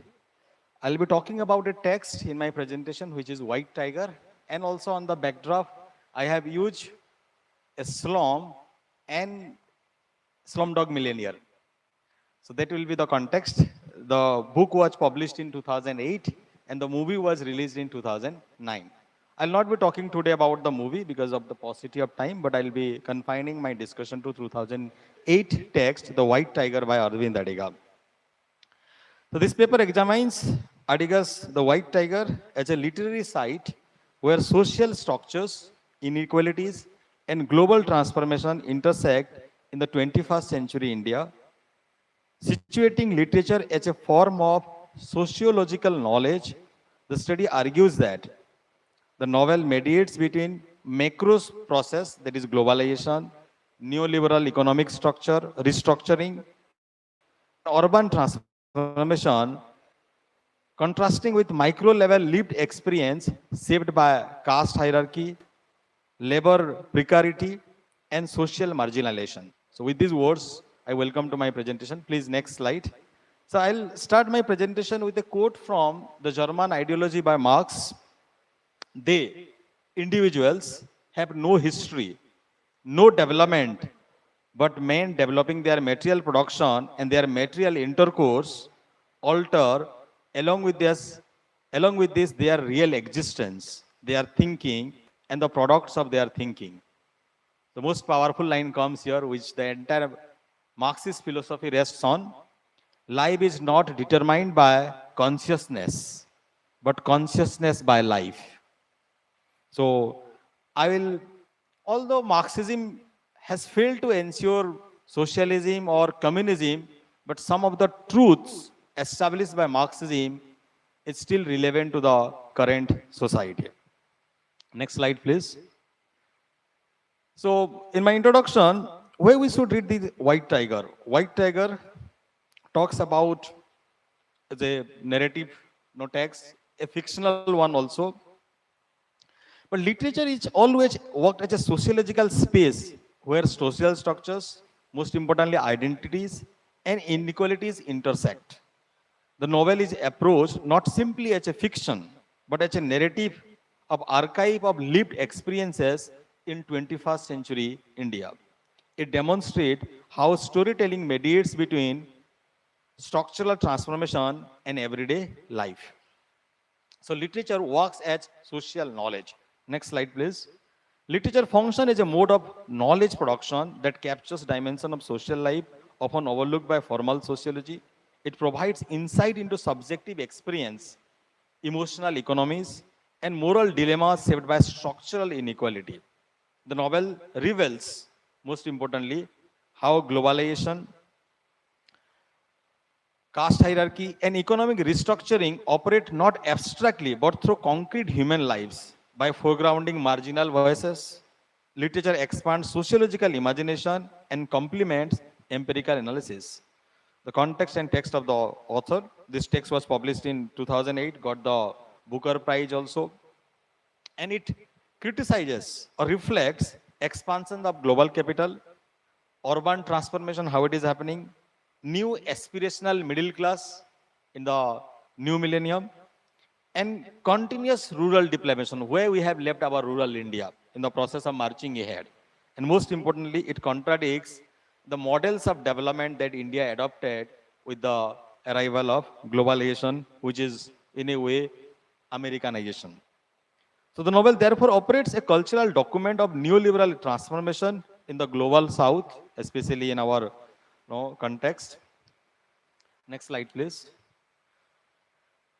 So this novel is a voice, and the novel will find a catchy statement. The statement of the novel attempts to catch the voice of the man you meet as you travel through India, the voice of the colossal underclass, the large underclass, the underprivileged section, that section is being represented in this novel. Balram's voice, the protagonist of this novel, challenges dominant narratives of progress by revealing how structural power operates through everyday practices. His testimony transforms marginal experience into analytical insight. Literature here becomes a space where silence population interpret their own conditions rather than being interpreted by elites. So here, a marginalized voice has been given voice. He is writing letters to Wen Jiabao, the president of China, reflecting upon his own thoughts. Next slide, please. So globalization and uneven modernity. The description of Gurgaon, especially which become the hallmark of development in Indian society, as a globalized urban space, illustrate how capitalism produces symbolic environments of modernity. The presence of multinational corporations and shopping malls constructs an image of progress that coexists with persistent inequality, doesn't it? The heroine Priyanka, who has left in America and has settled down in, India, she finds some kind of breathing space in Gurgaon because Gurgaon is somehow close to that American society. But Balram, on the other hand, declares, I am always a man who sees tomorrow when others sees today. But this aspirational India, who is always aspiring to be better tomorrow, reveals the internalization of neoliberal ideology. Success is framed as foresight and adaptability rather than structural privilege. The novel thus depicts globalization as an uneven development, opportunity expand for some while, exclusion persists for many. Many people are excluded, whereas some people are able to treat through these global waves. Next slide. So this novel also focuses on the structural inequality in the form of caste, class, and labor. The symbolic division between two worlds. One is the darkness, which Balram has left, and is moving towards light, the city. Represents structural stratification. It is not merely economic, but social and cultural simultaneously. And there is one wonderful metaphor, the rooster coop. It's very interesting. You have seen, I'll say, where chickens are butchered, sold every day. Some chickens are always waiting and silently observing while their other chickens are being butchered in front of them, and they are not able to raise their voice. And Balram feels like that. Fear of punishment, because that is any moment of time his turn will come. Family obligation also. One has to die. One has to sacrifice for the cause of the family, internalized inferiority, and absence of collective resistance. Next slide, please. So religion and social dismissals. In the new millennium, something very peculiar is happening in our society.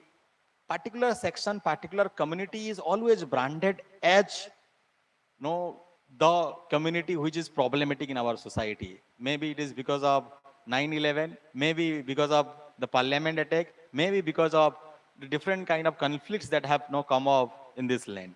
So the narrative illustrates how social hierarchy operates through multiple access of identity, religious suspicion, and discrimination against Muslims, reveal how marginalizations persist within modern economic system. Balram excludes certain Muslim drivers to run his taxi because once he has become entrepreneur, he has some power to apply. And that moment he becomes the owner of a company, he excludes people because he thinks that they will not be loyal to my company because of their thing.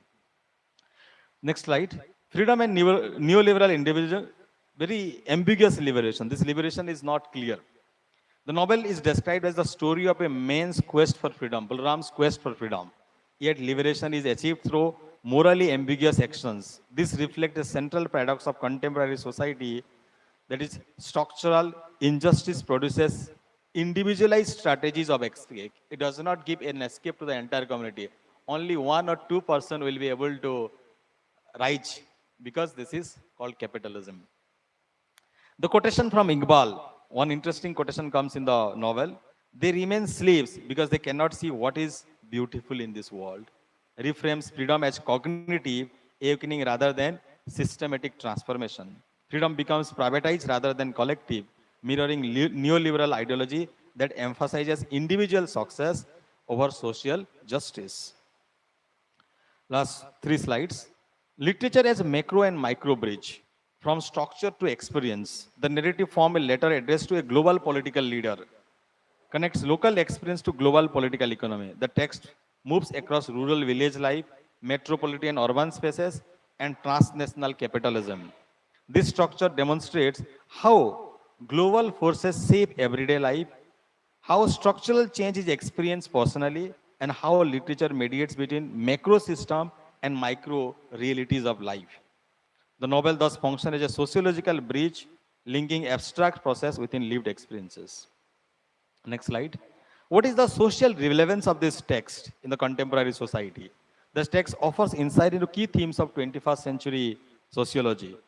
How this neoliberal economic structure is functioning, how we have created an informal labor sector and the precariousness of the laborers, then how moral economies, the morality of economic survival, which we call nowadays sustainable development goals, SDGs, persistence of social hierarchies, contradictions of development, and mobility without equality. We are riding the ladders of success, but not equally and evenly. Literature provides qualitative depth to this process by reliving their human consequences. Next slide. Linking, how this is relevant to this seminar. The novel aligns with major themes of contemporary sociological inquiry, which I have more or less already highlighted. It transforms of social structures, rethinking inequality, which pervades in caste, class. It talks about global capitalism and local realities, and then these marginalized societies which have left behind in the villages, in the rural areas, and most importantly, the lived experience of all those aspirational people. And then sustainability and ethical futures. Have we been followed an ethical system which is going to be sustainable in future? Next, last slide. So literature operates as an intersectional social field where, most importantly, power, identity, and inequality converge. The narrative reveals hidden structure of domination while also portraying agency within constraint. By connecting lived experience with structural transformation, literary analysis expands the scope of sociological understanding. It challenges dominant narratives of development and encourages critical reflections on, most importantly, liberty, freedom, justice, and sustainable futures. Last, I'll end my presentation with a quote by Henry James. Henry James tells, it takes a great deal of history to produce a little literature.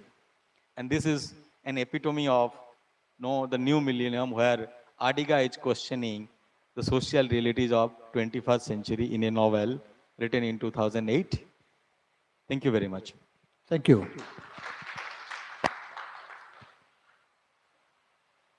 So, meaningfully and successfully, possibly, it is from text to context.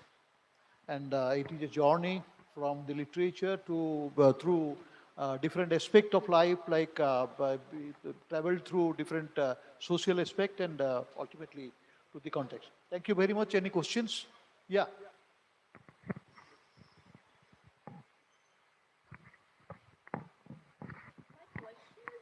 To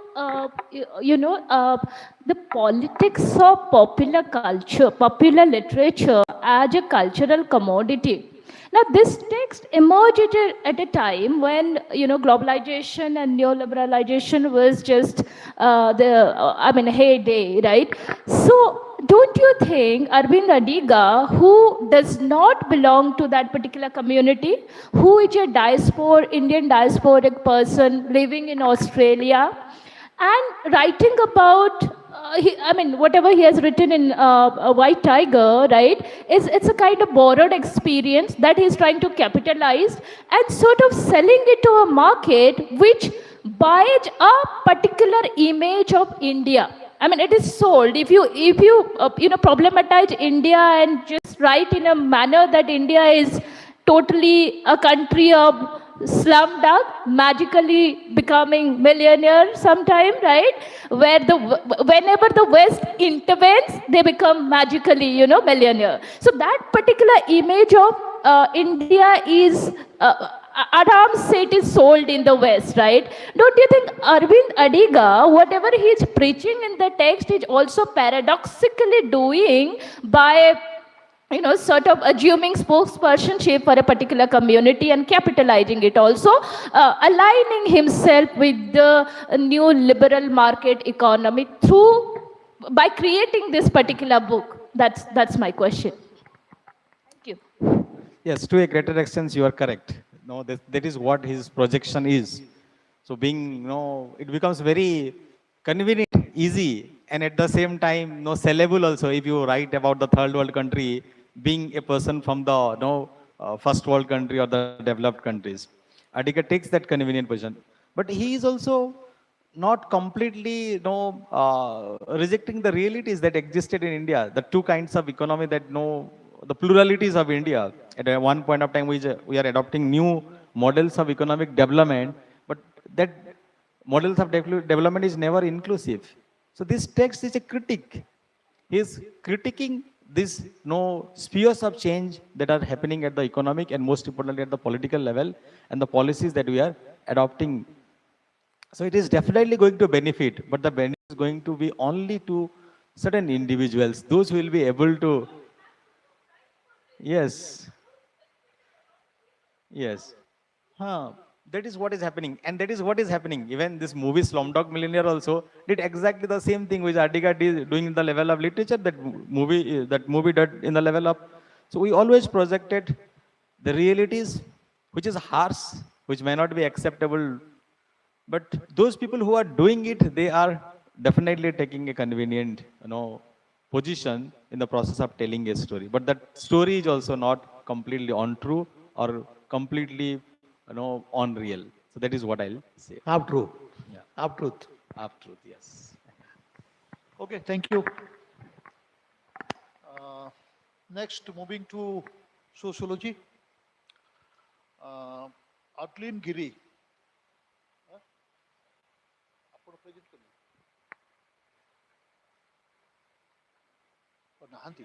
Okay, we'll move to next. Okay. All right. Already done. So, inclusive democracy. Now from literature to democracy. Inclusive democracy, caste, class and social justice in India. Dr. Chittaranjan Malik from Department of Political Science. Sir, please.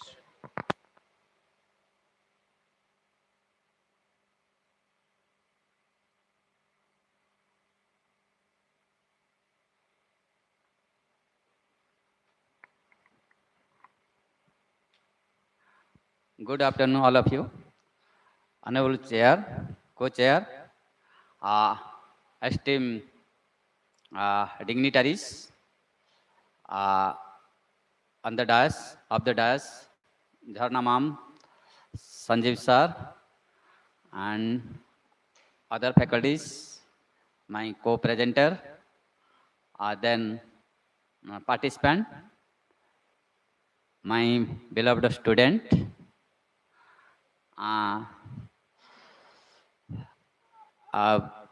Chair also introduced myself as Dr. Chittaranjan Malik, Assistant Professor in Manikeswari University, Bhavanipatna. My paper, Inclusive Democracy, Caste, Class, and Social Justice in India. In India, everyone knows the Indian democracy is one of the largest and most socially diverse political system in the world. Here, I deliver my views. The inclusive democracy. The concept of inclusive democracies refer to the political system that ensure the participation and representations and equitable access to the resources and historically in marginalized communities like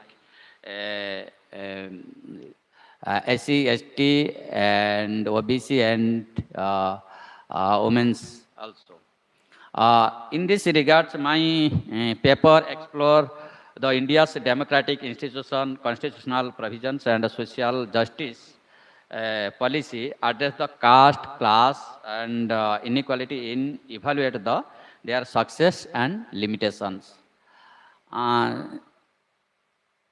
in inclusive democracies, some uh, thinker or writers argue that, like John Rowell argue that the genuine democracy require distributive justice, fairness, and social argument. Similarly, Amartya Sen also argument like as capabilities expansion as the central to the democratic development. In this one, it's an introduction. Uh, then caste and inclusive democracies. In the historically, everyone knows hierarchical caste system in India is very ill system in our societies. After that, in independence India's to reduce inequalities and inclusiveness, everyone knows Article 17.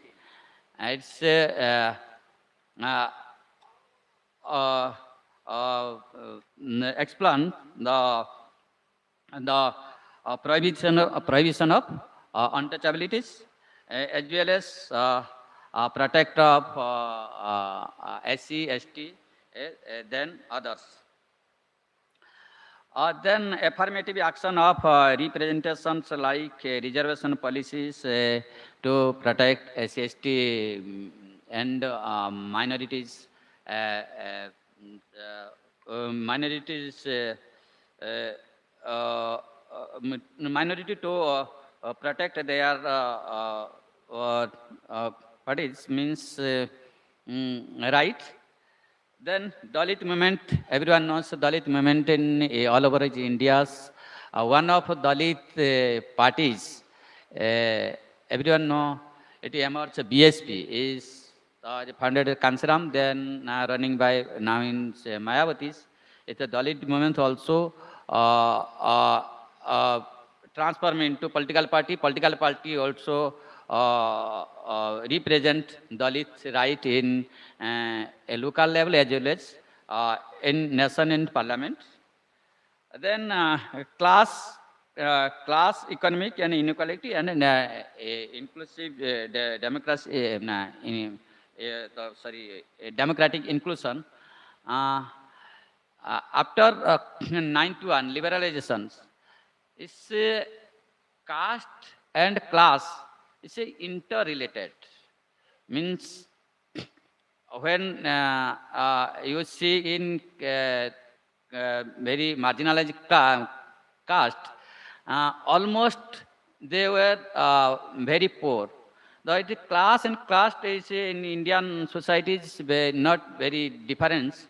It is very close. It is one coin, both sides like. Indian government also initiated and took measurement for some introduced some policy like Narega, now is renamed VBG and Ramji. Everyone knows VBG means Viksit Bharat, guarantee for the Rojagar, and Ajivika missions Gramin. And then another one in PDS systems, everyone knows PDS, the food securities, then DBT system, direct transfer to benefit, so direct benefit transfer, then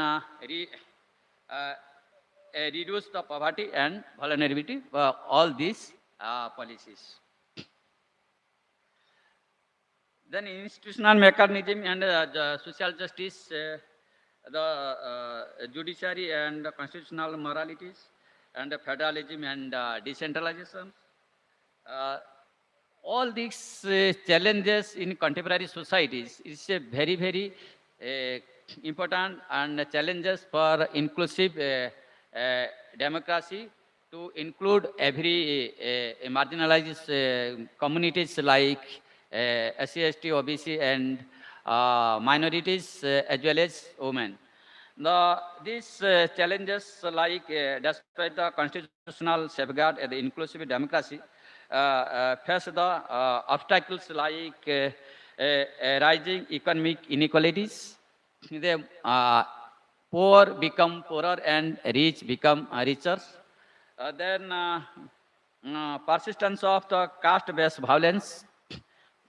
Everywhere in India, caste-based violence in persist in each and every society in every corner of India. Then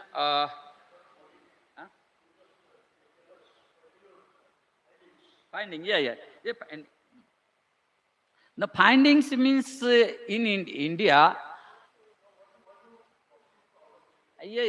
Percy. Because in India, it's a vast, diverse countries in caste, class, religion, and everything. The in Indian government want to inclusive through all people in policy, as well as all preventive measure like PDS system, like then MG Narega, then BBG, all things.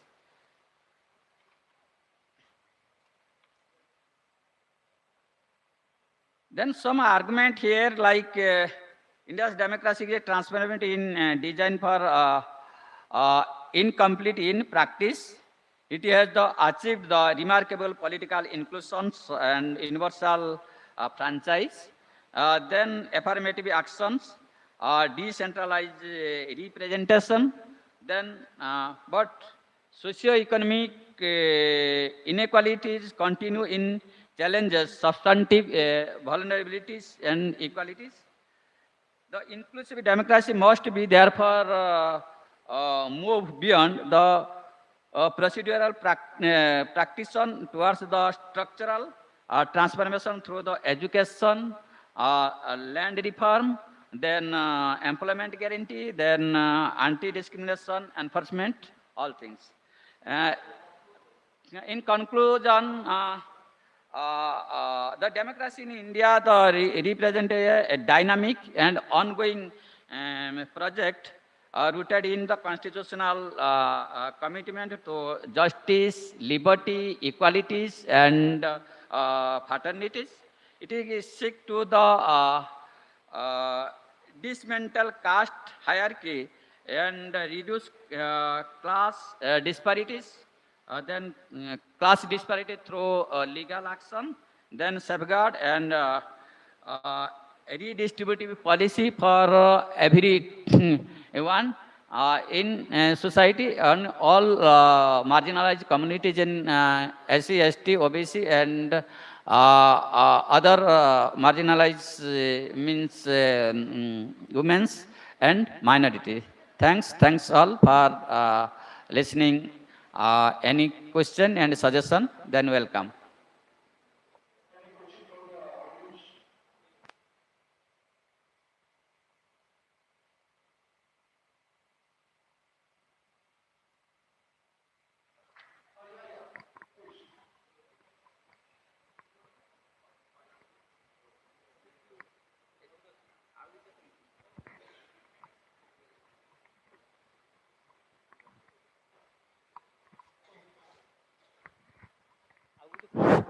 Okay, thank you, sir.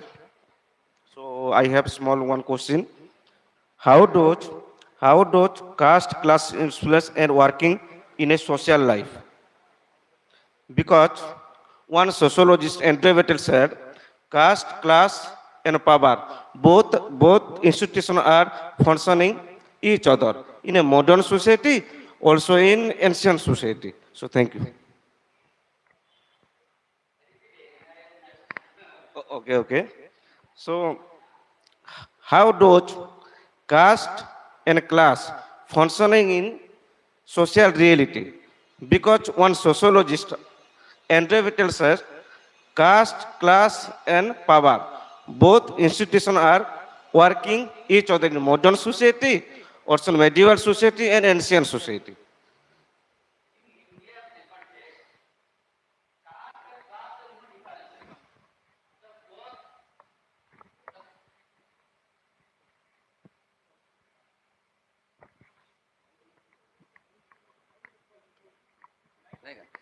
Like, you see, in Indian context, here not basic categorized like a class. It is basic emphasis on class, I mean, is caste. Then, in the ancient period from now, the caste system is very, very deeply rooted in our society. In Western society, class is very functioning there, but in here, caste is very functioning deeply here. But class and class is not differences. In my point of view, so both are one coin in both sides. The both caste and class function in Indian societies, but if we see in class, in between we will see in a class there. They are very many marginalized communities, very poor and poor classes and poor. Then those who are higher caste, they were for a higher, means rich peoples. But the Indian context, those class and caste no difference in each others, I think. Thank you. Thank you, sir. Thing is the difference between caste and class, it is not, you cannot be defined and cannot be, it's a thing that can be a long debate is required, and it's not be possible here. So may I know that I'm calling out the names. If at all you're there, please let me know. Adlin Giri, methodological, is he there? No. Okay. You're there? Aditi Patnaik? No, it's not the Aditi Patnaik. You're the last one. Okay. Tapon Kumar Sethi?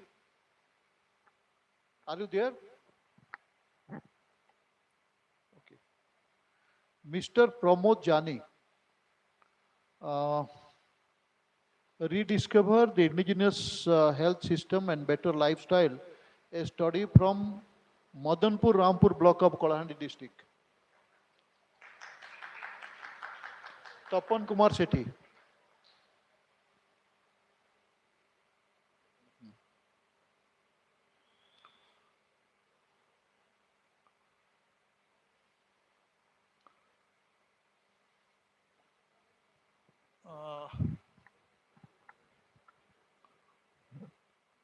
Okay, do one thing. You just tell us about your study area and light bit of that, and more focus on the findings. That will be more pertinent, and that will be easier, and it will save some of the time. If it will go through the total slides, it will take a lot of time. Both of you are presenting, no? Yes. Okay, please go ahead. Okay, thank you, sir. Very good morning to all of you.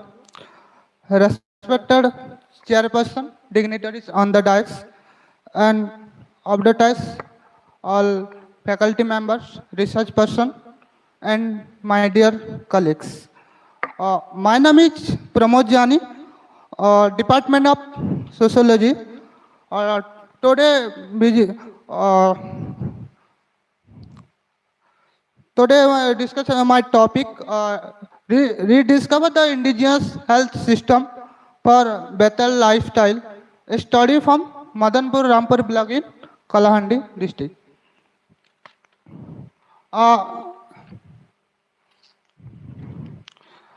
Introduction, content, next. This content is introduction, review literature, indigenous healthcare of tribal people in Amrampur block, objective methodology, traditional medicine practiced by tribal people, socio-economic people practicing the traditional medicine, disease care by traditional medicine in present time, advantages and disadvantages, conclusion and suggestion. Introduction, the topic, traditional medicine includes diverse health practice approaches, knowledge and beliefs the influencing plants, animals and the minerals. Best medicine, spiritual therapies, manual techniques, and exercise apply the significantly of combination of maintain well-being as well as treat diseases and prevent illness. Since time, have used natural products such as plants, animal, microorganisms, and marine origins in medicines to alleviate and treat disease according to the Hasish records. The humanity of plants and medicines may be traced back of like 60,000 years. The use of natural products and medicine, most of the use have the present a challenge to early humans. This next slide. Review literature that R.K. Kerr 1993. Stand that the tribes believes in traditional methods of carrying the elements firstly. They approaches the traditional health for the treatments and then to other medical care. Further, he had to conclude that through the traditional customs, rituals, beliefs, and habits, as well as diagnosis as the treatment of disease, are changing first under the impact of the unorganizing process of the modernization, and it revealed that in the most of the tribal societies, traditional health-seeking behavior dominant over the modern medicine system. Okay, next. Okay, next slide. That's my co-partner. Just introduce the topic. Myself, Nilima Bhatti. Now I am presently healthcare of tribal people in Rampur block. In general, well-being is still a feature, not just a medical treatment, but also ultimate integrated socio-economic, educational and political changes. Each factor has a major effects on one's health, which has in turn has an impact on each of those factors. The health services are also important in various tribes. Major health issues. There is little reasons to suspect that Adivasi healthcare centers are insufficient. In that Rampur block, many tribal people live in many areas such as Matakupa, Talbelgam village and Horlanga, Kalishuru, Malmohongiri. In all that area, tribal people lives there, and many tribal people practices natural medicine, and those medicine helps them in a better way to treat their health.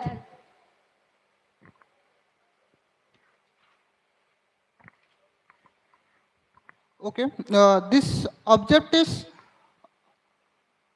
Next slide. Objectives. This updates the explorers of traditional medicine and practice from the Kalandi districts to find out the socio-economic profile of people practicing the traditional medicine and to trace the illness, disease caused by traditional medicine, to explain the status of traditional medicine in present time. Okay, next slide. This next slide is methodology. So I apply the current study has adopted both explanatory and descriptive methods of inquiry. To case study of observation and interview methods were also use of primary sources of the collection of data and information. Secondary data and information were collected from the books, journal, articles, and internet research. Then traditional medicine and practices by tribal people. Tribal people also believe in natural causes of some common traditional medicine. The term traditional medicine refers to way of protecting and restoring health that existed before the arrival of modern medicine. Now in 21st century, we are using more vastly the modern medicine and neglecting the traditional medicine. But since the time of Charaka, Susruta, we are using the traditional medicine and which has more benefited to the tribal and indigenous people. Soon after, the system of like Siddha Unani also emerged and continue to develop with Ayurveda. And tradition are those practices that are self-perpetuating. And traditional medicine and practices helps not only to the tribal people but also to the urban people also. And they also use in many places.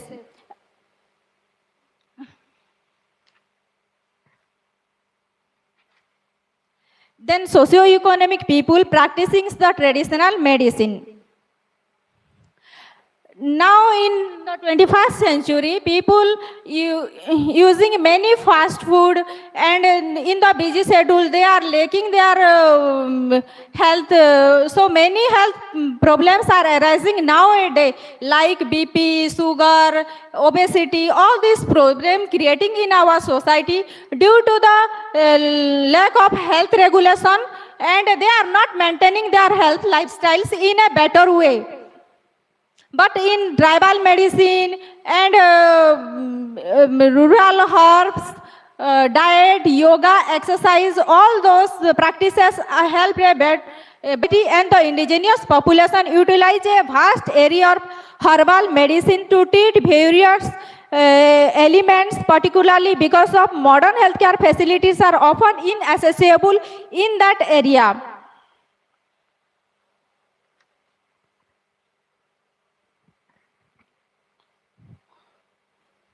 Acha, by the way, what is your conclusions? Yeah. We understand that a lot of things are there, and now people are once again coming back to the traditional way of medicines and all sort of things. And it is a diversion from the allopathy to that of Unani and herbal medicines and all those things. But what is your conclusion? That's what we want.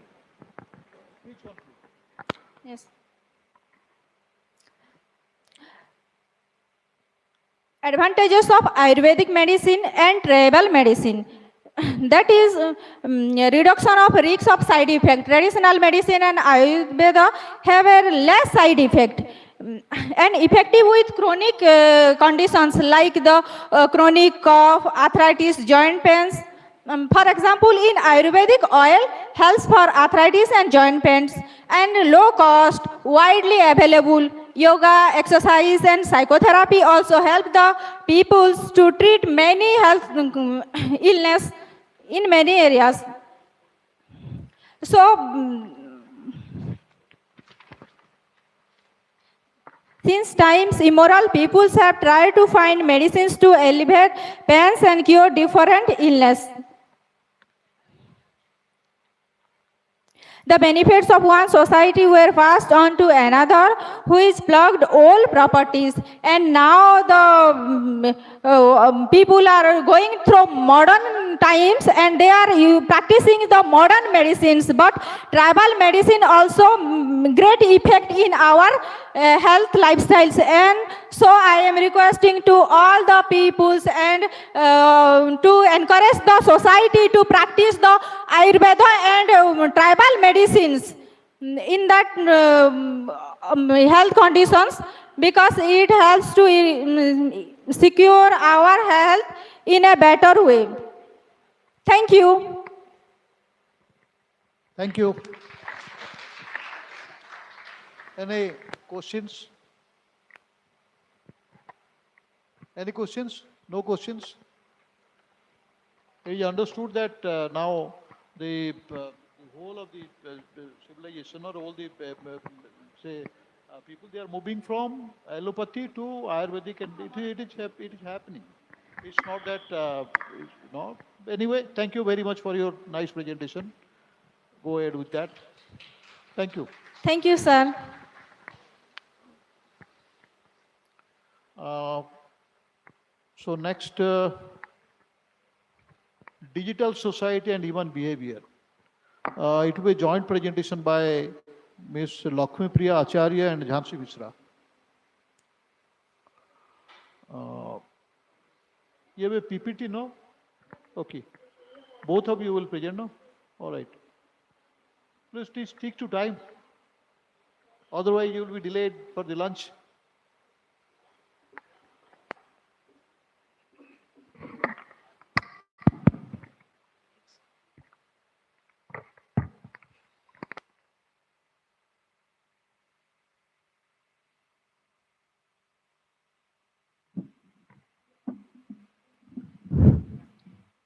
Good afternoon, respected chairperson, distinguished guests, and dear participants.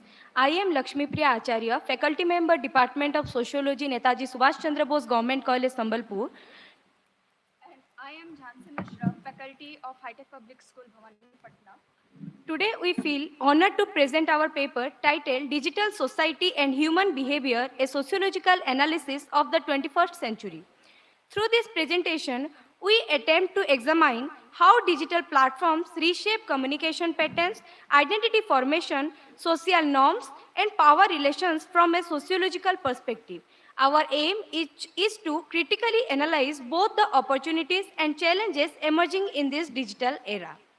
So, before we move further, I would like to ask you all a simple but powerful question. When you wake up in the morning, what is the first thing you touch? Your mind or your mobile phone? Are we truly shaping technology, or is technology slowly shaping us? Then say, with this question in mind, let us explore how digital society influence human behavior. So now I would like to request my co-presenter Jhansi to continue further. Thank you very much, Lakshmi Priya. Ladies and gentlemen, technology is a useful servant, but a dangerous master. In the 21st century, we do not merely use technology, we live within it. Digital platforms shape how we communicate, work, learn, form relationships, and even understand ourselves.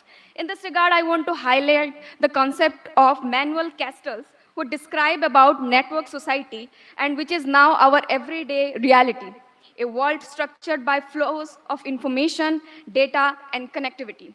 From a sociological perspective, digital society transforms identity, interaction, and power. Social media curates the self.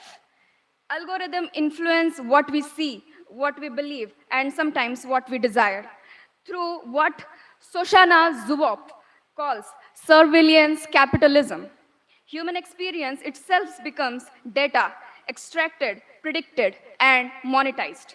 While this paper critically examines digital structures, algorithmic power, one important element here is the risk of technological determinism, overshadowing human agencies. In many discussions of digital society, technology appears as an all-powerful force, as many other co-presenters also highlighted. And often human beings are considered as just a passive consumers. But it is not really like that. It is contrary to it. Often we neglect the creative aspect of human beings. Often we underestimate human resistance, their adaptability with the changing technological advancements. It risks portraying individuals as passive consumers rather than active participants. Now, I would request Lakshmi Priya to throw some light on the significance and research objective of the studies. Thank you, Jhansi. The significance of this study lies in understanding how digital technology is reconstructing social life in the 21st century. According to Manuel Castells, we now live in a network society where social relationships, power, and communications are organized through digital networks. This means technology is not just a tool but a structure shaping society itself. Similarly, Anthony Giddens argues that modernity is characterized by rapid transformation and reflexivity, and digital technology intensifies this change in everyday life. For example, online education, remote work, culture, and social media activism show how digital platforms influence family life, work, pattern, and political participation. Therefore, from a sociological perspective, this study is significant because it examines how digital tools are reshaping behavior, norms, and social institutions. So moving from research objectives, this primary objective of this study is to analyze how digital society influence human behavior and identity formation. Drawing from Irving Goffman's theory of presentation of self, this research explores how individuals curate and perform their identities on social media platforms, often seeking validation through likes and comments. In addition, inspired by Michel Foucault's concept of surveillance, the study examines how digital platforms monitor behavior through algorithms and data tracking, influencing choices and opinions. The research also investigates digital inequality, which can be understood through Pierre Bourdieu's idea of cultural capital, where digital literacy and access become new forms of social advantage. Thus, the study aims to critically explore both the empowering and controlling aspects of digital society. Moving on to the next part. Now I want to throw some light on digital society as a social institution. A digital society can be understood as a modern social institution because it shapes how people think, interact, work, and live. Similar to other social institutions like family, education, religion, government, etc. In a digital society, norms and values are influenced by online platforms and virtual communities. Communication patterns are structured by social media and networking apps. Roles and identities are formed and expressed in online spaces, for example, X, or formerly which was Twitter.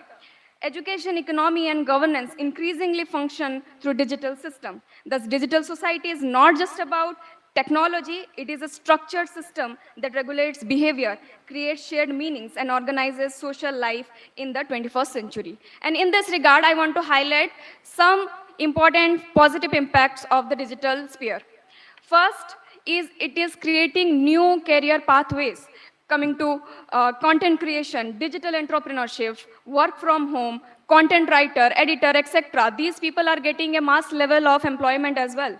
Then access to global knowledge. We are getting facilities of online courses, and many Ivy League colleges are also giving their online courses. So we, from our comfort of our home, can access these resources, right? Maybe it may be Oxford University, Harvard. All these universities are giving their online courses, which are easily accessible now for the general public. Then coming to the very important case is the gig economy that offers flexible working hours, independent contracting workers, and freelancing and task-oriented payment. And also I want to highlight about the activism, social media activism. For example, the recent case that happened of the elimination of the stray dogs, a lot of people came together and highlighted these issues, which made the order stay now. So these are certain benefits that we are getting through our digital societies. Now moving on to the next topic, I want my friend Lakshmi Priya to highlight it. Okay, thank you, Jhansi. As we are short out in time, we are directly moving towards the sociological perspective, then the way forward. From a sociological perspective, digital society is not just a technological change, but a structural transformation of social life. Emil Durkheim's concept of social integration helps us understand how digital platforms create new forms of solidarity through online communities and shared virtual spaces. It transforms social norms by changing what is considered acceptable behavior. For example, online communication, public self-disclosure, and virtual friendships are now normalized in everyday life. Secondly, it reshapes power relations as digital platforms influence public opinion, political discourse, and access to information. Those who control data and digital networks hold significant social power. Thirdly, digital society modifies cultural practices as tradition, celebration, activism, and even social movements are increasingly mediated through online spaces. Finally, it alters communication patterns, shifting interaction from face-to-face engagement to virtual exchange, which affect emotional bonding and social cohesion. Thus, from a sociological lens, technology is not only a tool but a structural force that recognizes how society functions. It influences institutions, social interaction, inequality, and collective behavior, making digital society a central subject of sociological inquiry in the 21st century. Now I request Jansi to give some way forward.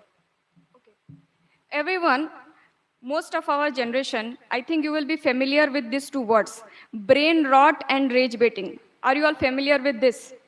Anyone here? Brain rot and rage baiting. So brain rot was the word of the year in 2024 declared by Oxford University. Often we face one thing, we have this unclear memory, brain fog, we face it in our day-to-day life, lack of patience, lack of focus. This is all result of the brain fog, which is caused by the excessive use or consuming excessive high dopamine-induced content.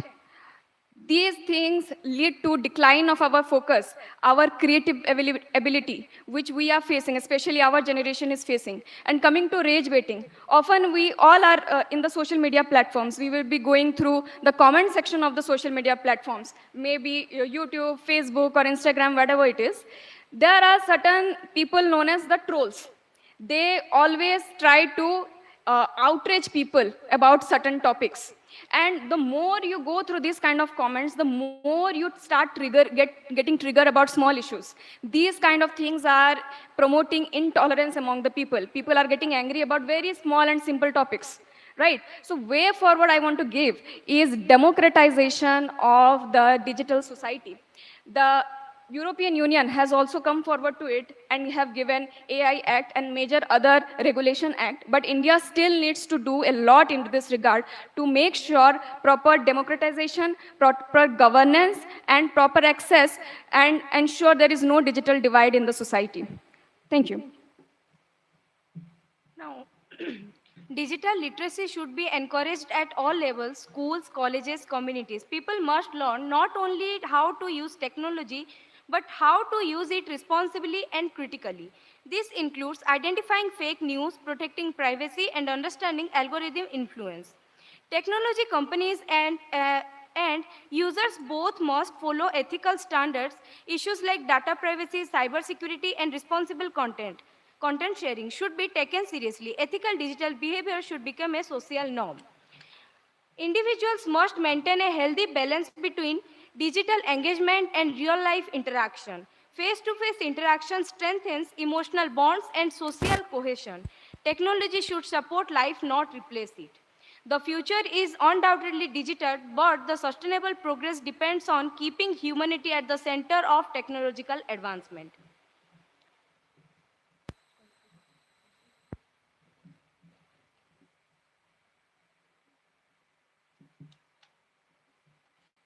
Lastly, I want to conclude saying that the question is not whether technology will shape the future, but how we will shape the technology. The future of the digital society does not lie in resisting technology, nor in surrendering to it. It lies in democratizing it, ensuring that technological progress strengthens human agency, reduces inequality, and sustain collective well-being. Thank you very much. Thank you. Questions? Yeah. Oh, yeah. Sure.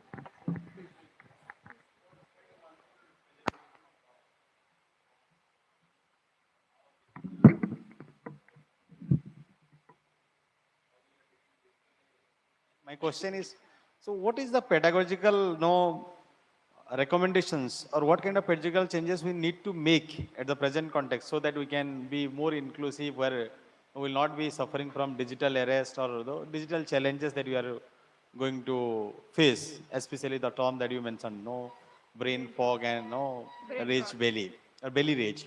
Rage baiting.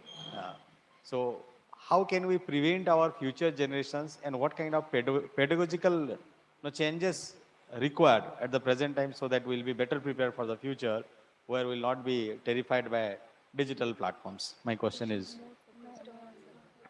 Okay. Sir, with this regards, we cannot completely neglect technology access in our day-to-day life. Now we are so much dependent upon technology, whether it be smart classrooms, which are very prominent these days. So what we can do is I want to introduce another term, digital detox. A app comes in Play Store and also in App Store, known as Forest app. So if you start that app and give a timer for 1 hour, for example, for 1 hour it will not allow you to take any calls, not allow you to take any messaging apps or anything. So it will restrict you.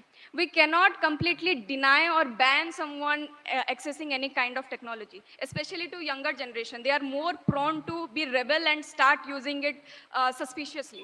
So it is better.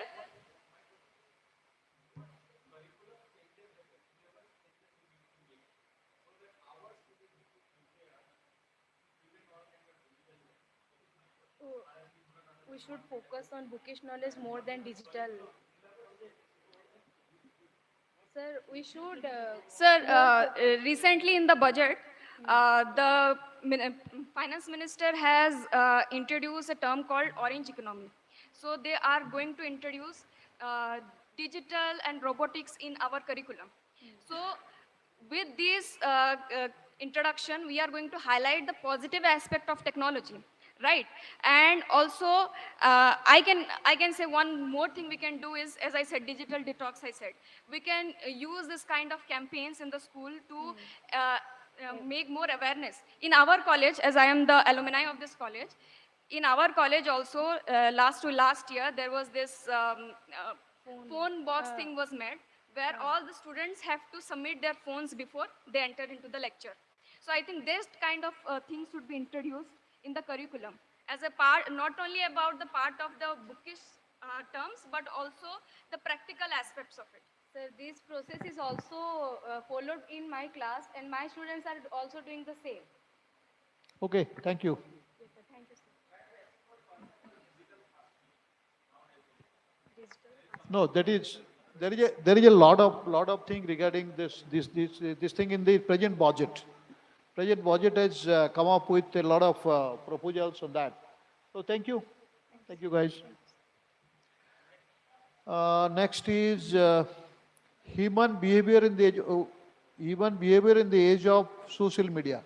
So we are always in the social media now. Samikya Das.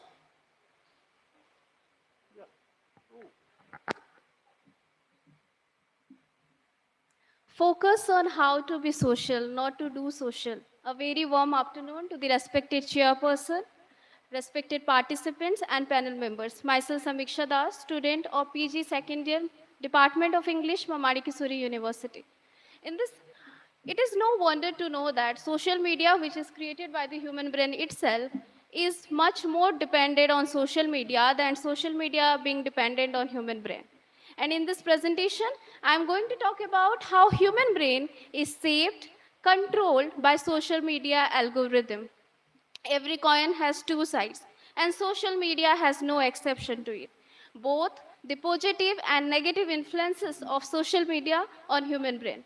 My very first point is communication and connectivity. We know that in this highly digitalized, globalized world, we are connected and communicated through social media platform. But at the same time, it contains some of the drawbacks. The first one is preferences for instant replies, instant messages, and instant to everything. We are becoming impatient. As for example, if I ordered something from Blinkit, I want it within 5 minutes. And for any reason, it is taking 1 hour, I will be becoming impatient. The second one is increasing dependence on digital interaction and constant ability on social media platforms. While connectivity increases, deep conversation may decrease, leading to surface level communication. The second important point is digital self-presentation. Now, this is very important. The artificial self, real versus real. The great influencers, entrepreneur, which we are glorifying in our day-to-day life, may not be the life which they show on the social media platforms, may not be that is the real life which they are leading. Everything holds the secrets. And social media turns everyday life into performance, where individual acts both as a audience and performer. The third important point, psychological effects on human behavior.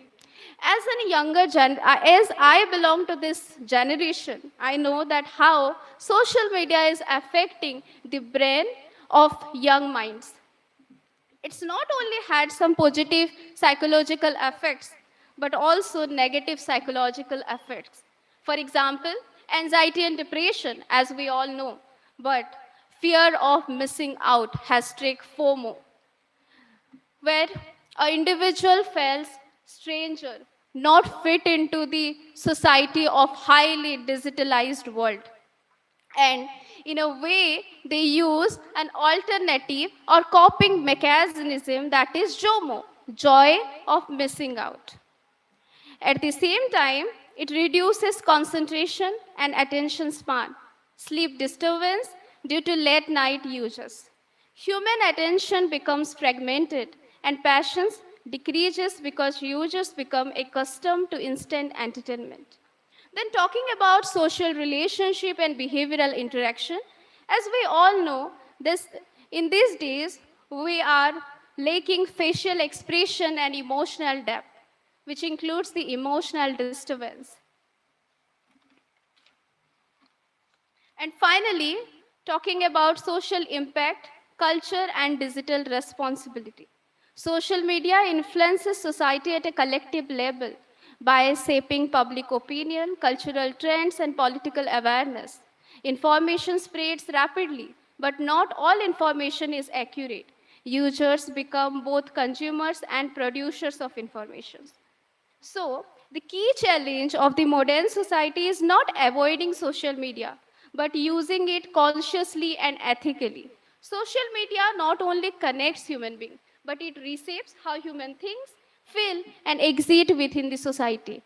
Social media creates jealous behavior over illusion. Sadly, some envisions things, relationship and lifestyle that don't even exist. So don't let social media fool you, because people with likes may have lots of friends and people with 100 likes are alone. Couple may seem happy but miserable, and people in depth may be living lavish life. So social media is not real life. Appearance is just appearance. Use social media to impress, not to sorry use social media not to impress but to impact people. Thank you so much. Thank you for your time and Thank you, presence. thank you.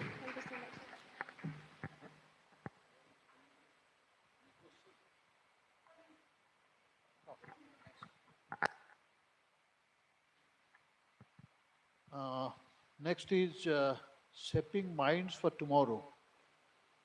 Future directions of the Indian education system. Aditi Patnaik and Samukhyati Samanta.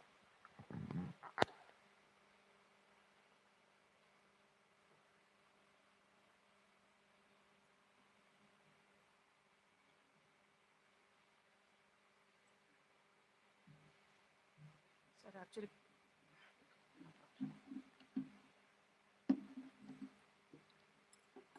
good afternoon, everyone, respected chair, co-chair, and all the dignitaries, and the Department of Sociology, Mamankeshwar University. Myself, Smoronika T. Samanta, I'm the co-presenter with Aditi Patnaik, the first presenter. Actually, she is out of station, so I'm going to present her topic. Yes? Okay, sir. So today I'm honored to have this opportunity. Thank you again. So my topic is shaping minds for tomorrow, future directions of Indian education system. Education is not about memorizing facts anymore. It is about developing skills. It is about developing skills, creativity, preparing students for the rapidly changing world.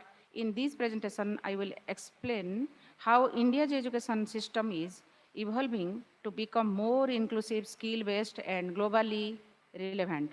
So, let me first begin with asking some questions, simple questions. That is memorizing the information enough to succeed in today's rapid, challenging world? So the answer is today's success that is requiring creativity, critical thinking, moral solving, and adaptability. So this is why India's education system is transforming. So prepare students not just for exams, but for life. So India's education system is currently undergoing a major transformation. Traditionally, it focused on rote memorization. So where students were expected to recall information only. So however, in the future directions that focused on contemporary based education. So contemtency, that is based on learning. This means students will develop skills like critical thinking, problem solving, communication and creativity.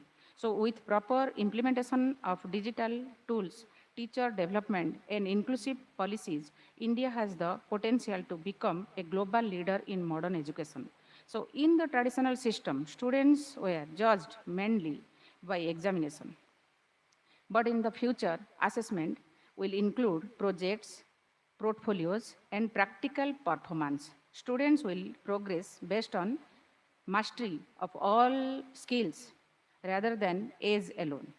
So the curriculum will also focus more on developing important life skills like creativity, communication, and collaboration. So this approach ensures students truly understand concepts instead of simply memorizing them. So technology has the more power to make education accessible to anyone. So all best platforms can act as personal tutors, helping students learn at their own pace. So digital tools can identify weaknesses and provide personalized support. Virtual reality and simultaneous stimulations that can make learning more interactive and practical. However, it is important to ensure equal access to devices and internet so that no student is left behind. So in the future, teachers will not just deliver lectures. Instead, they will guide, mentor, and support students' learning journey. So teachers will use data and technology to understand students' need better. Continuous training and professional development will help teachers improve their skills. So this will make teachers more effective and meaningful. So education must be available to everyone regardless of backgrounds. Every childhood education will focus on play-based learning to build strong foundations. Special support will be provided to rural students and first-generation learners. Multilingual education and assistive technologies will help diverse learners succeed. So this ensures equal opportunities for every student.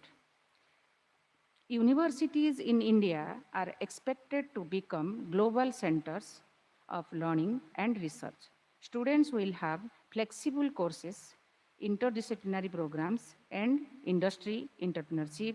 International collaborations will also increase opportunities for researches and innovations. So this will help India completely at a global level. So vocational education will be integrated into the mainstream system. Students will have opportunities for apprenticeships and skill-based trainings. Online courses and modular certifications will allow people to continuously upgrade their skills throughout life.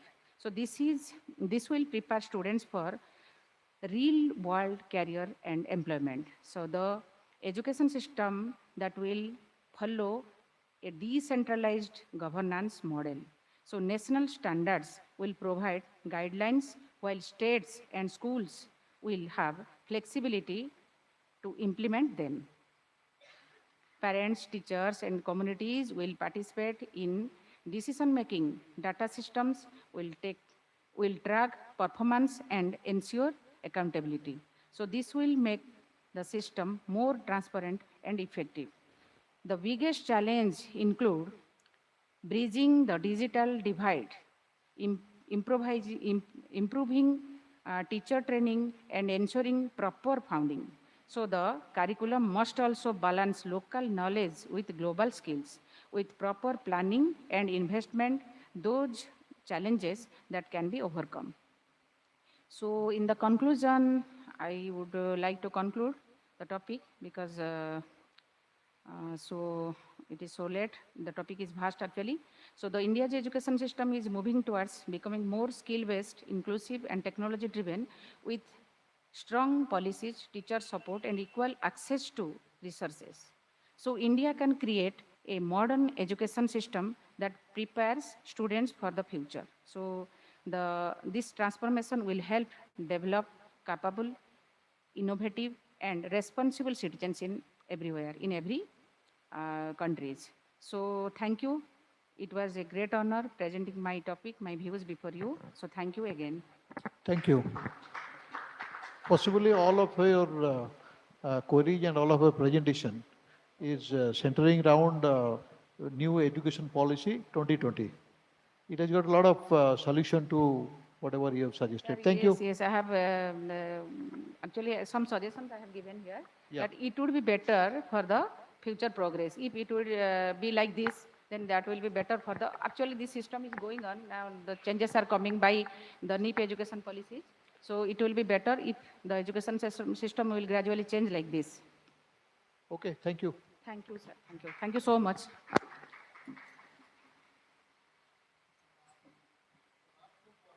Last but one. State intent versus social reality, a critical analysis of structural inequality in India. Omkar Dansana. Omkar, please.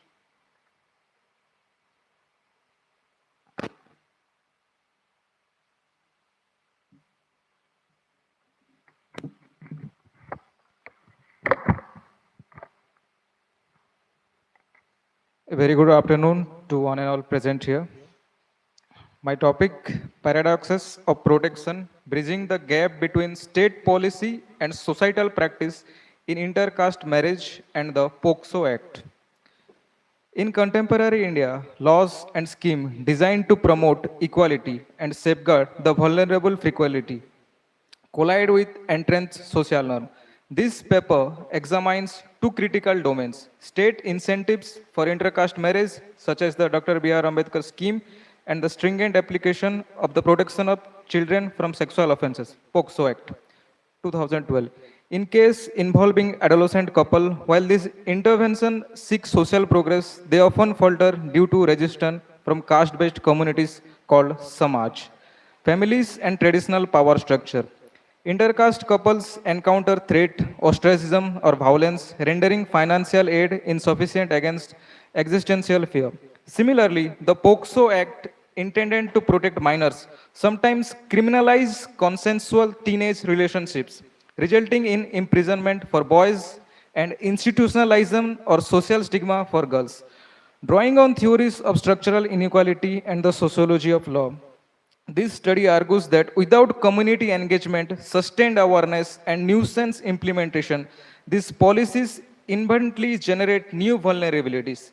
Genuine transformation demand more than legislation. It requires mindset shifts through education, dialogue, and protective mechanism.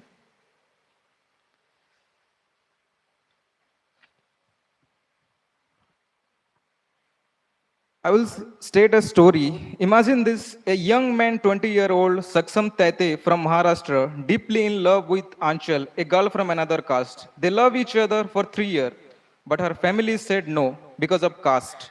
One day, they abused him, beat him badly, shot him in the head, and crushed his skull with a stone. He died. Anchal, heartbroken, went to his funeral and performed a symbolic marriage to his body, saying she will live as his widow. This is not a film story. This happened in real India recently. Why does love still cost lives in our country? That's the paradox we'll explore today. Slide number 3. So what is this big paradox? Government pushes equality and protection scheme for intercaste marriage, strict POCSO laws to save children. But society, families, so-called Samaj, resist it with disownment, threat, violence, or misuse of laws like POCSO. The question, why do good policies create new problems instead of solving old ones?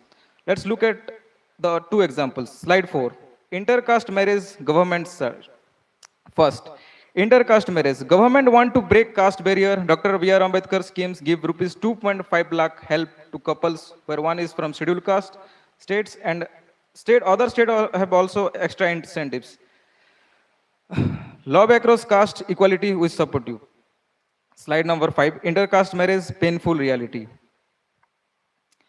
But reality hurts, family disown, Samaj boycotts, no village entry, no temple, no social life, worst cases, honor killing, attacks, money help rebuild, but cannot stop fear or violence. This is the loophole. Policy encourages, society punishes. Slide number 6. POCSO Act, good intention. Any sexual act with minor, crime even with claimed consent, goal protect children from real abuse, important law, but they are often misused. Slide number 7. But in many cases, teenager 16, 17 fall in love, elope, marry, angry parent file POCSO. Often over caste or honor, boy jailed for rape, kidnapping, years lost, girl sent to shelter home, rejected by family and society forever. Not always abuse, often teenage love punish. Paradox protection become punishment. The law was for protection, but it becomes punishment. Why this happen? The real problem. Caste mindset are very strong in our country. Family and Samaj control choices. Teens don't know harsh law consequences, act on emotion. Law changes fast, mind changes slowly. This is the structural inequality blocking progress. Slide number 9. To counter this social inequality, we need social awareness, village dialogues, talk openly about caste and love, safe support, counseling, homes for couple, law tweaks, close as expectation for genuine cases, community leaders, families, youth work together. Slide number 10, inspiring. You have heard a recent news about a village on February 5, 2026, in Sondala village, Maharashtra, Nagar district, the Gram Sabha anonymously declared the village caste-free, led by Sarpanch Sharad Argade. People from all castes, even some Muslim, agreed no discrimination, no caste practice. Motto, Amichi Jat Manav. My caste is humanity. Amichi Jat Manav. The pledge equal to access to temple, water, school, and penalties for any discrimination. This may be India's first such village. If one village can do it, many can follow. Slide number 14, please. Slide number 14. Yes, just the upper one. Here,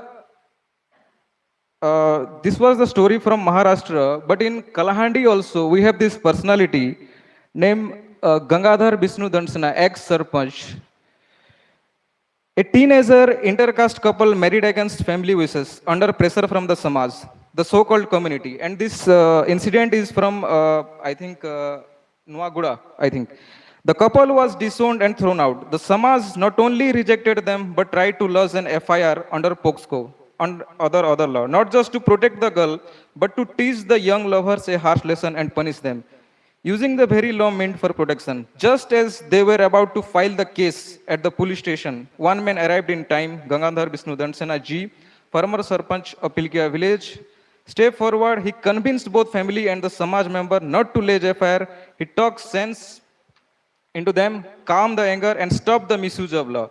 But even after that, the family and the entire village restricted the couple. No entry, no support, no home.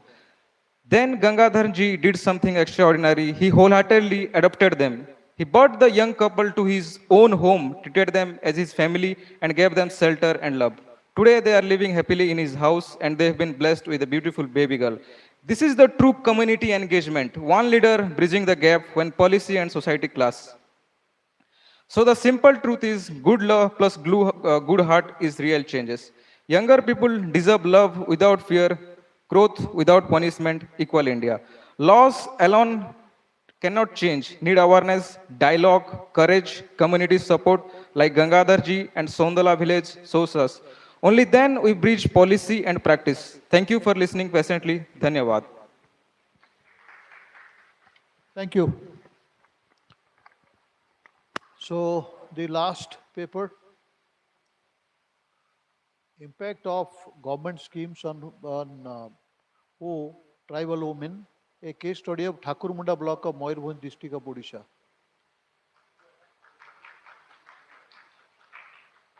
So kindly be brief, possible.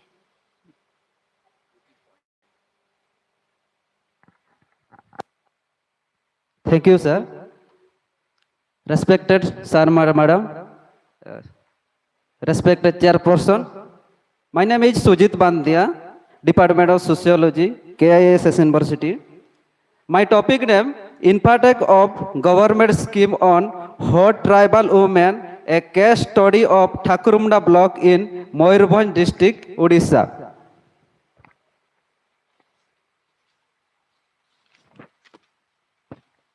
Introduction.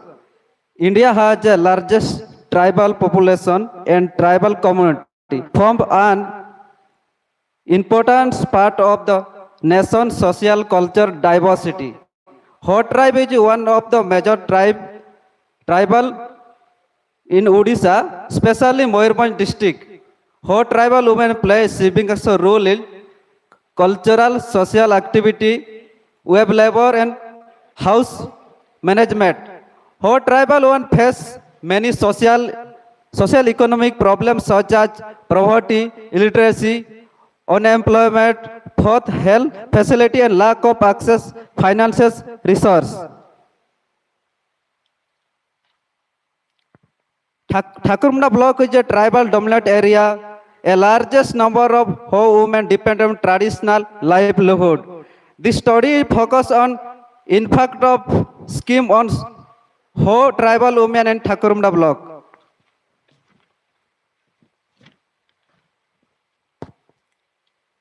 Review of literature.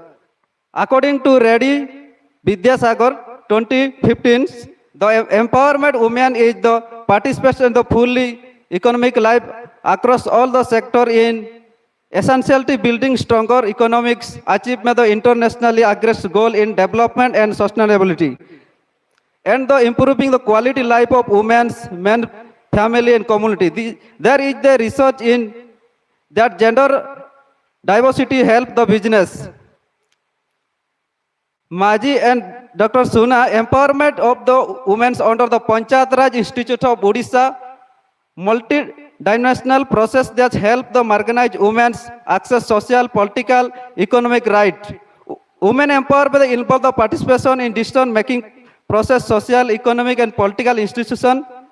Conventional factor like caste, religion, primitive disposition and patriarchal have the restricted women's political participation. 7.3 Constitutional Amendment Act 1992 granted women as a 30% reservation in Panchayat level and self-governance. My objective is the objective and findings kuhantu.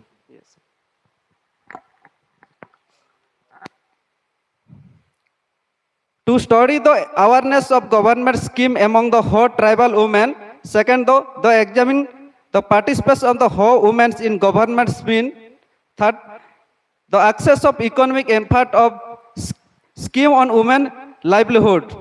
Fourth, the analysis the role of SHG group in women empowerment. My study area, Thakurumda block, Moyurbhanj district, the Ho tribe women.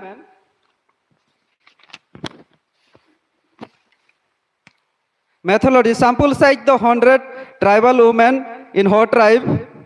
Data collection primarily interview, structure questionnaire and field observation. Secondary source is the government report, book, journal, research article and government scheme.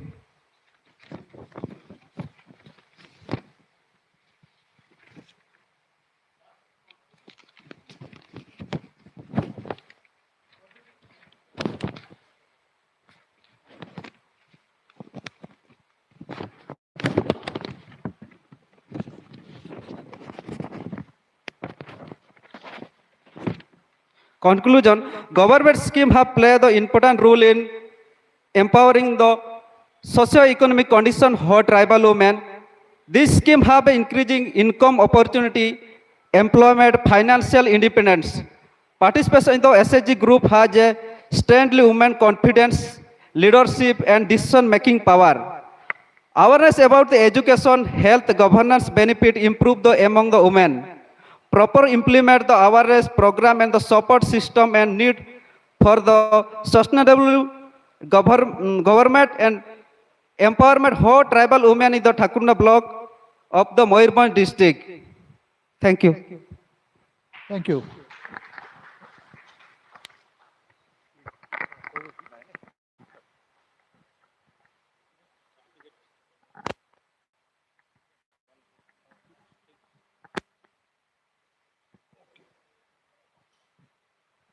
So no formal conclusion because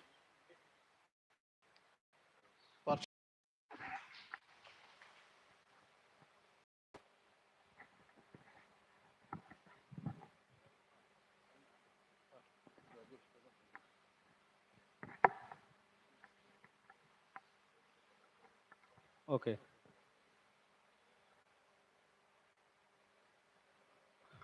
Next, I will call Sanjeev Kumar Sahu. Sir.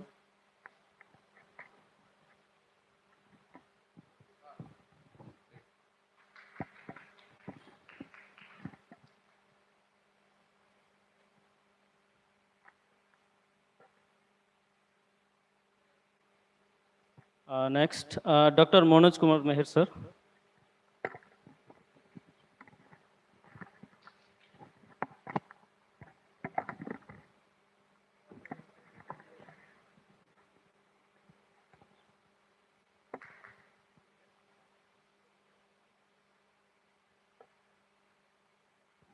Next, Miss Aditi Patnaik and Smoronika T. Something.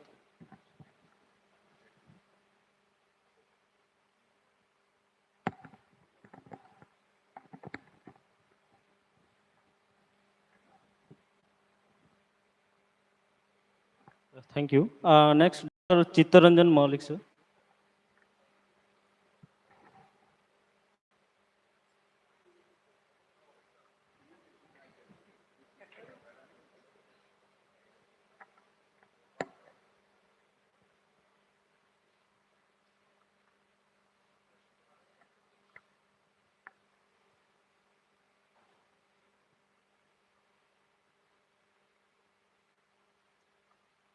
Next, Pramod Jani.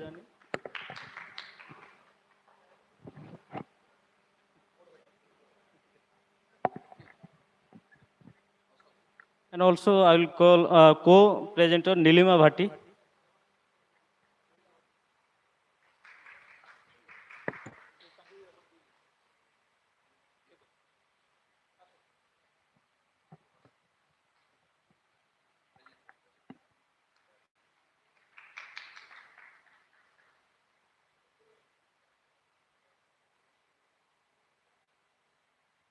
Yeah, thank you. Next, Miss Lakshmi Priya Acharya.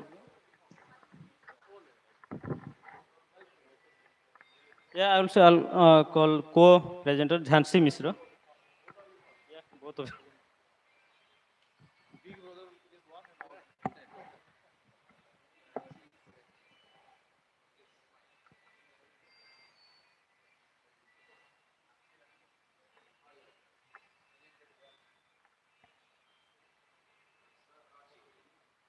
Next, Samikya Das.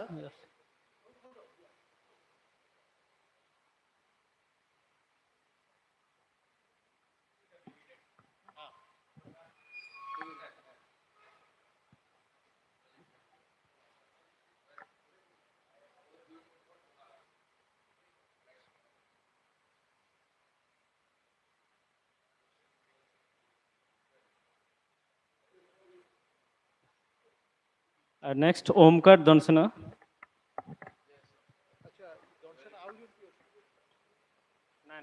Individual.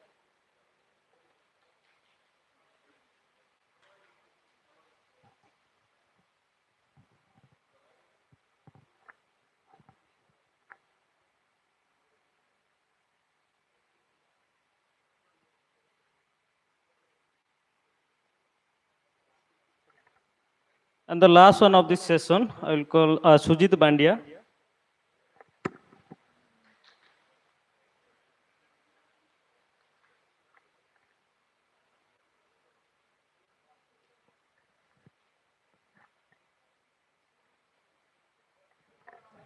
Thank you all of you for present here. And thank you also chair and co-chair, sir. Now go for the lunch.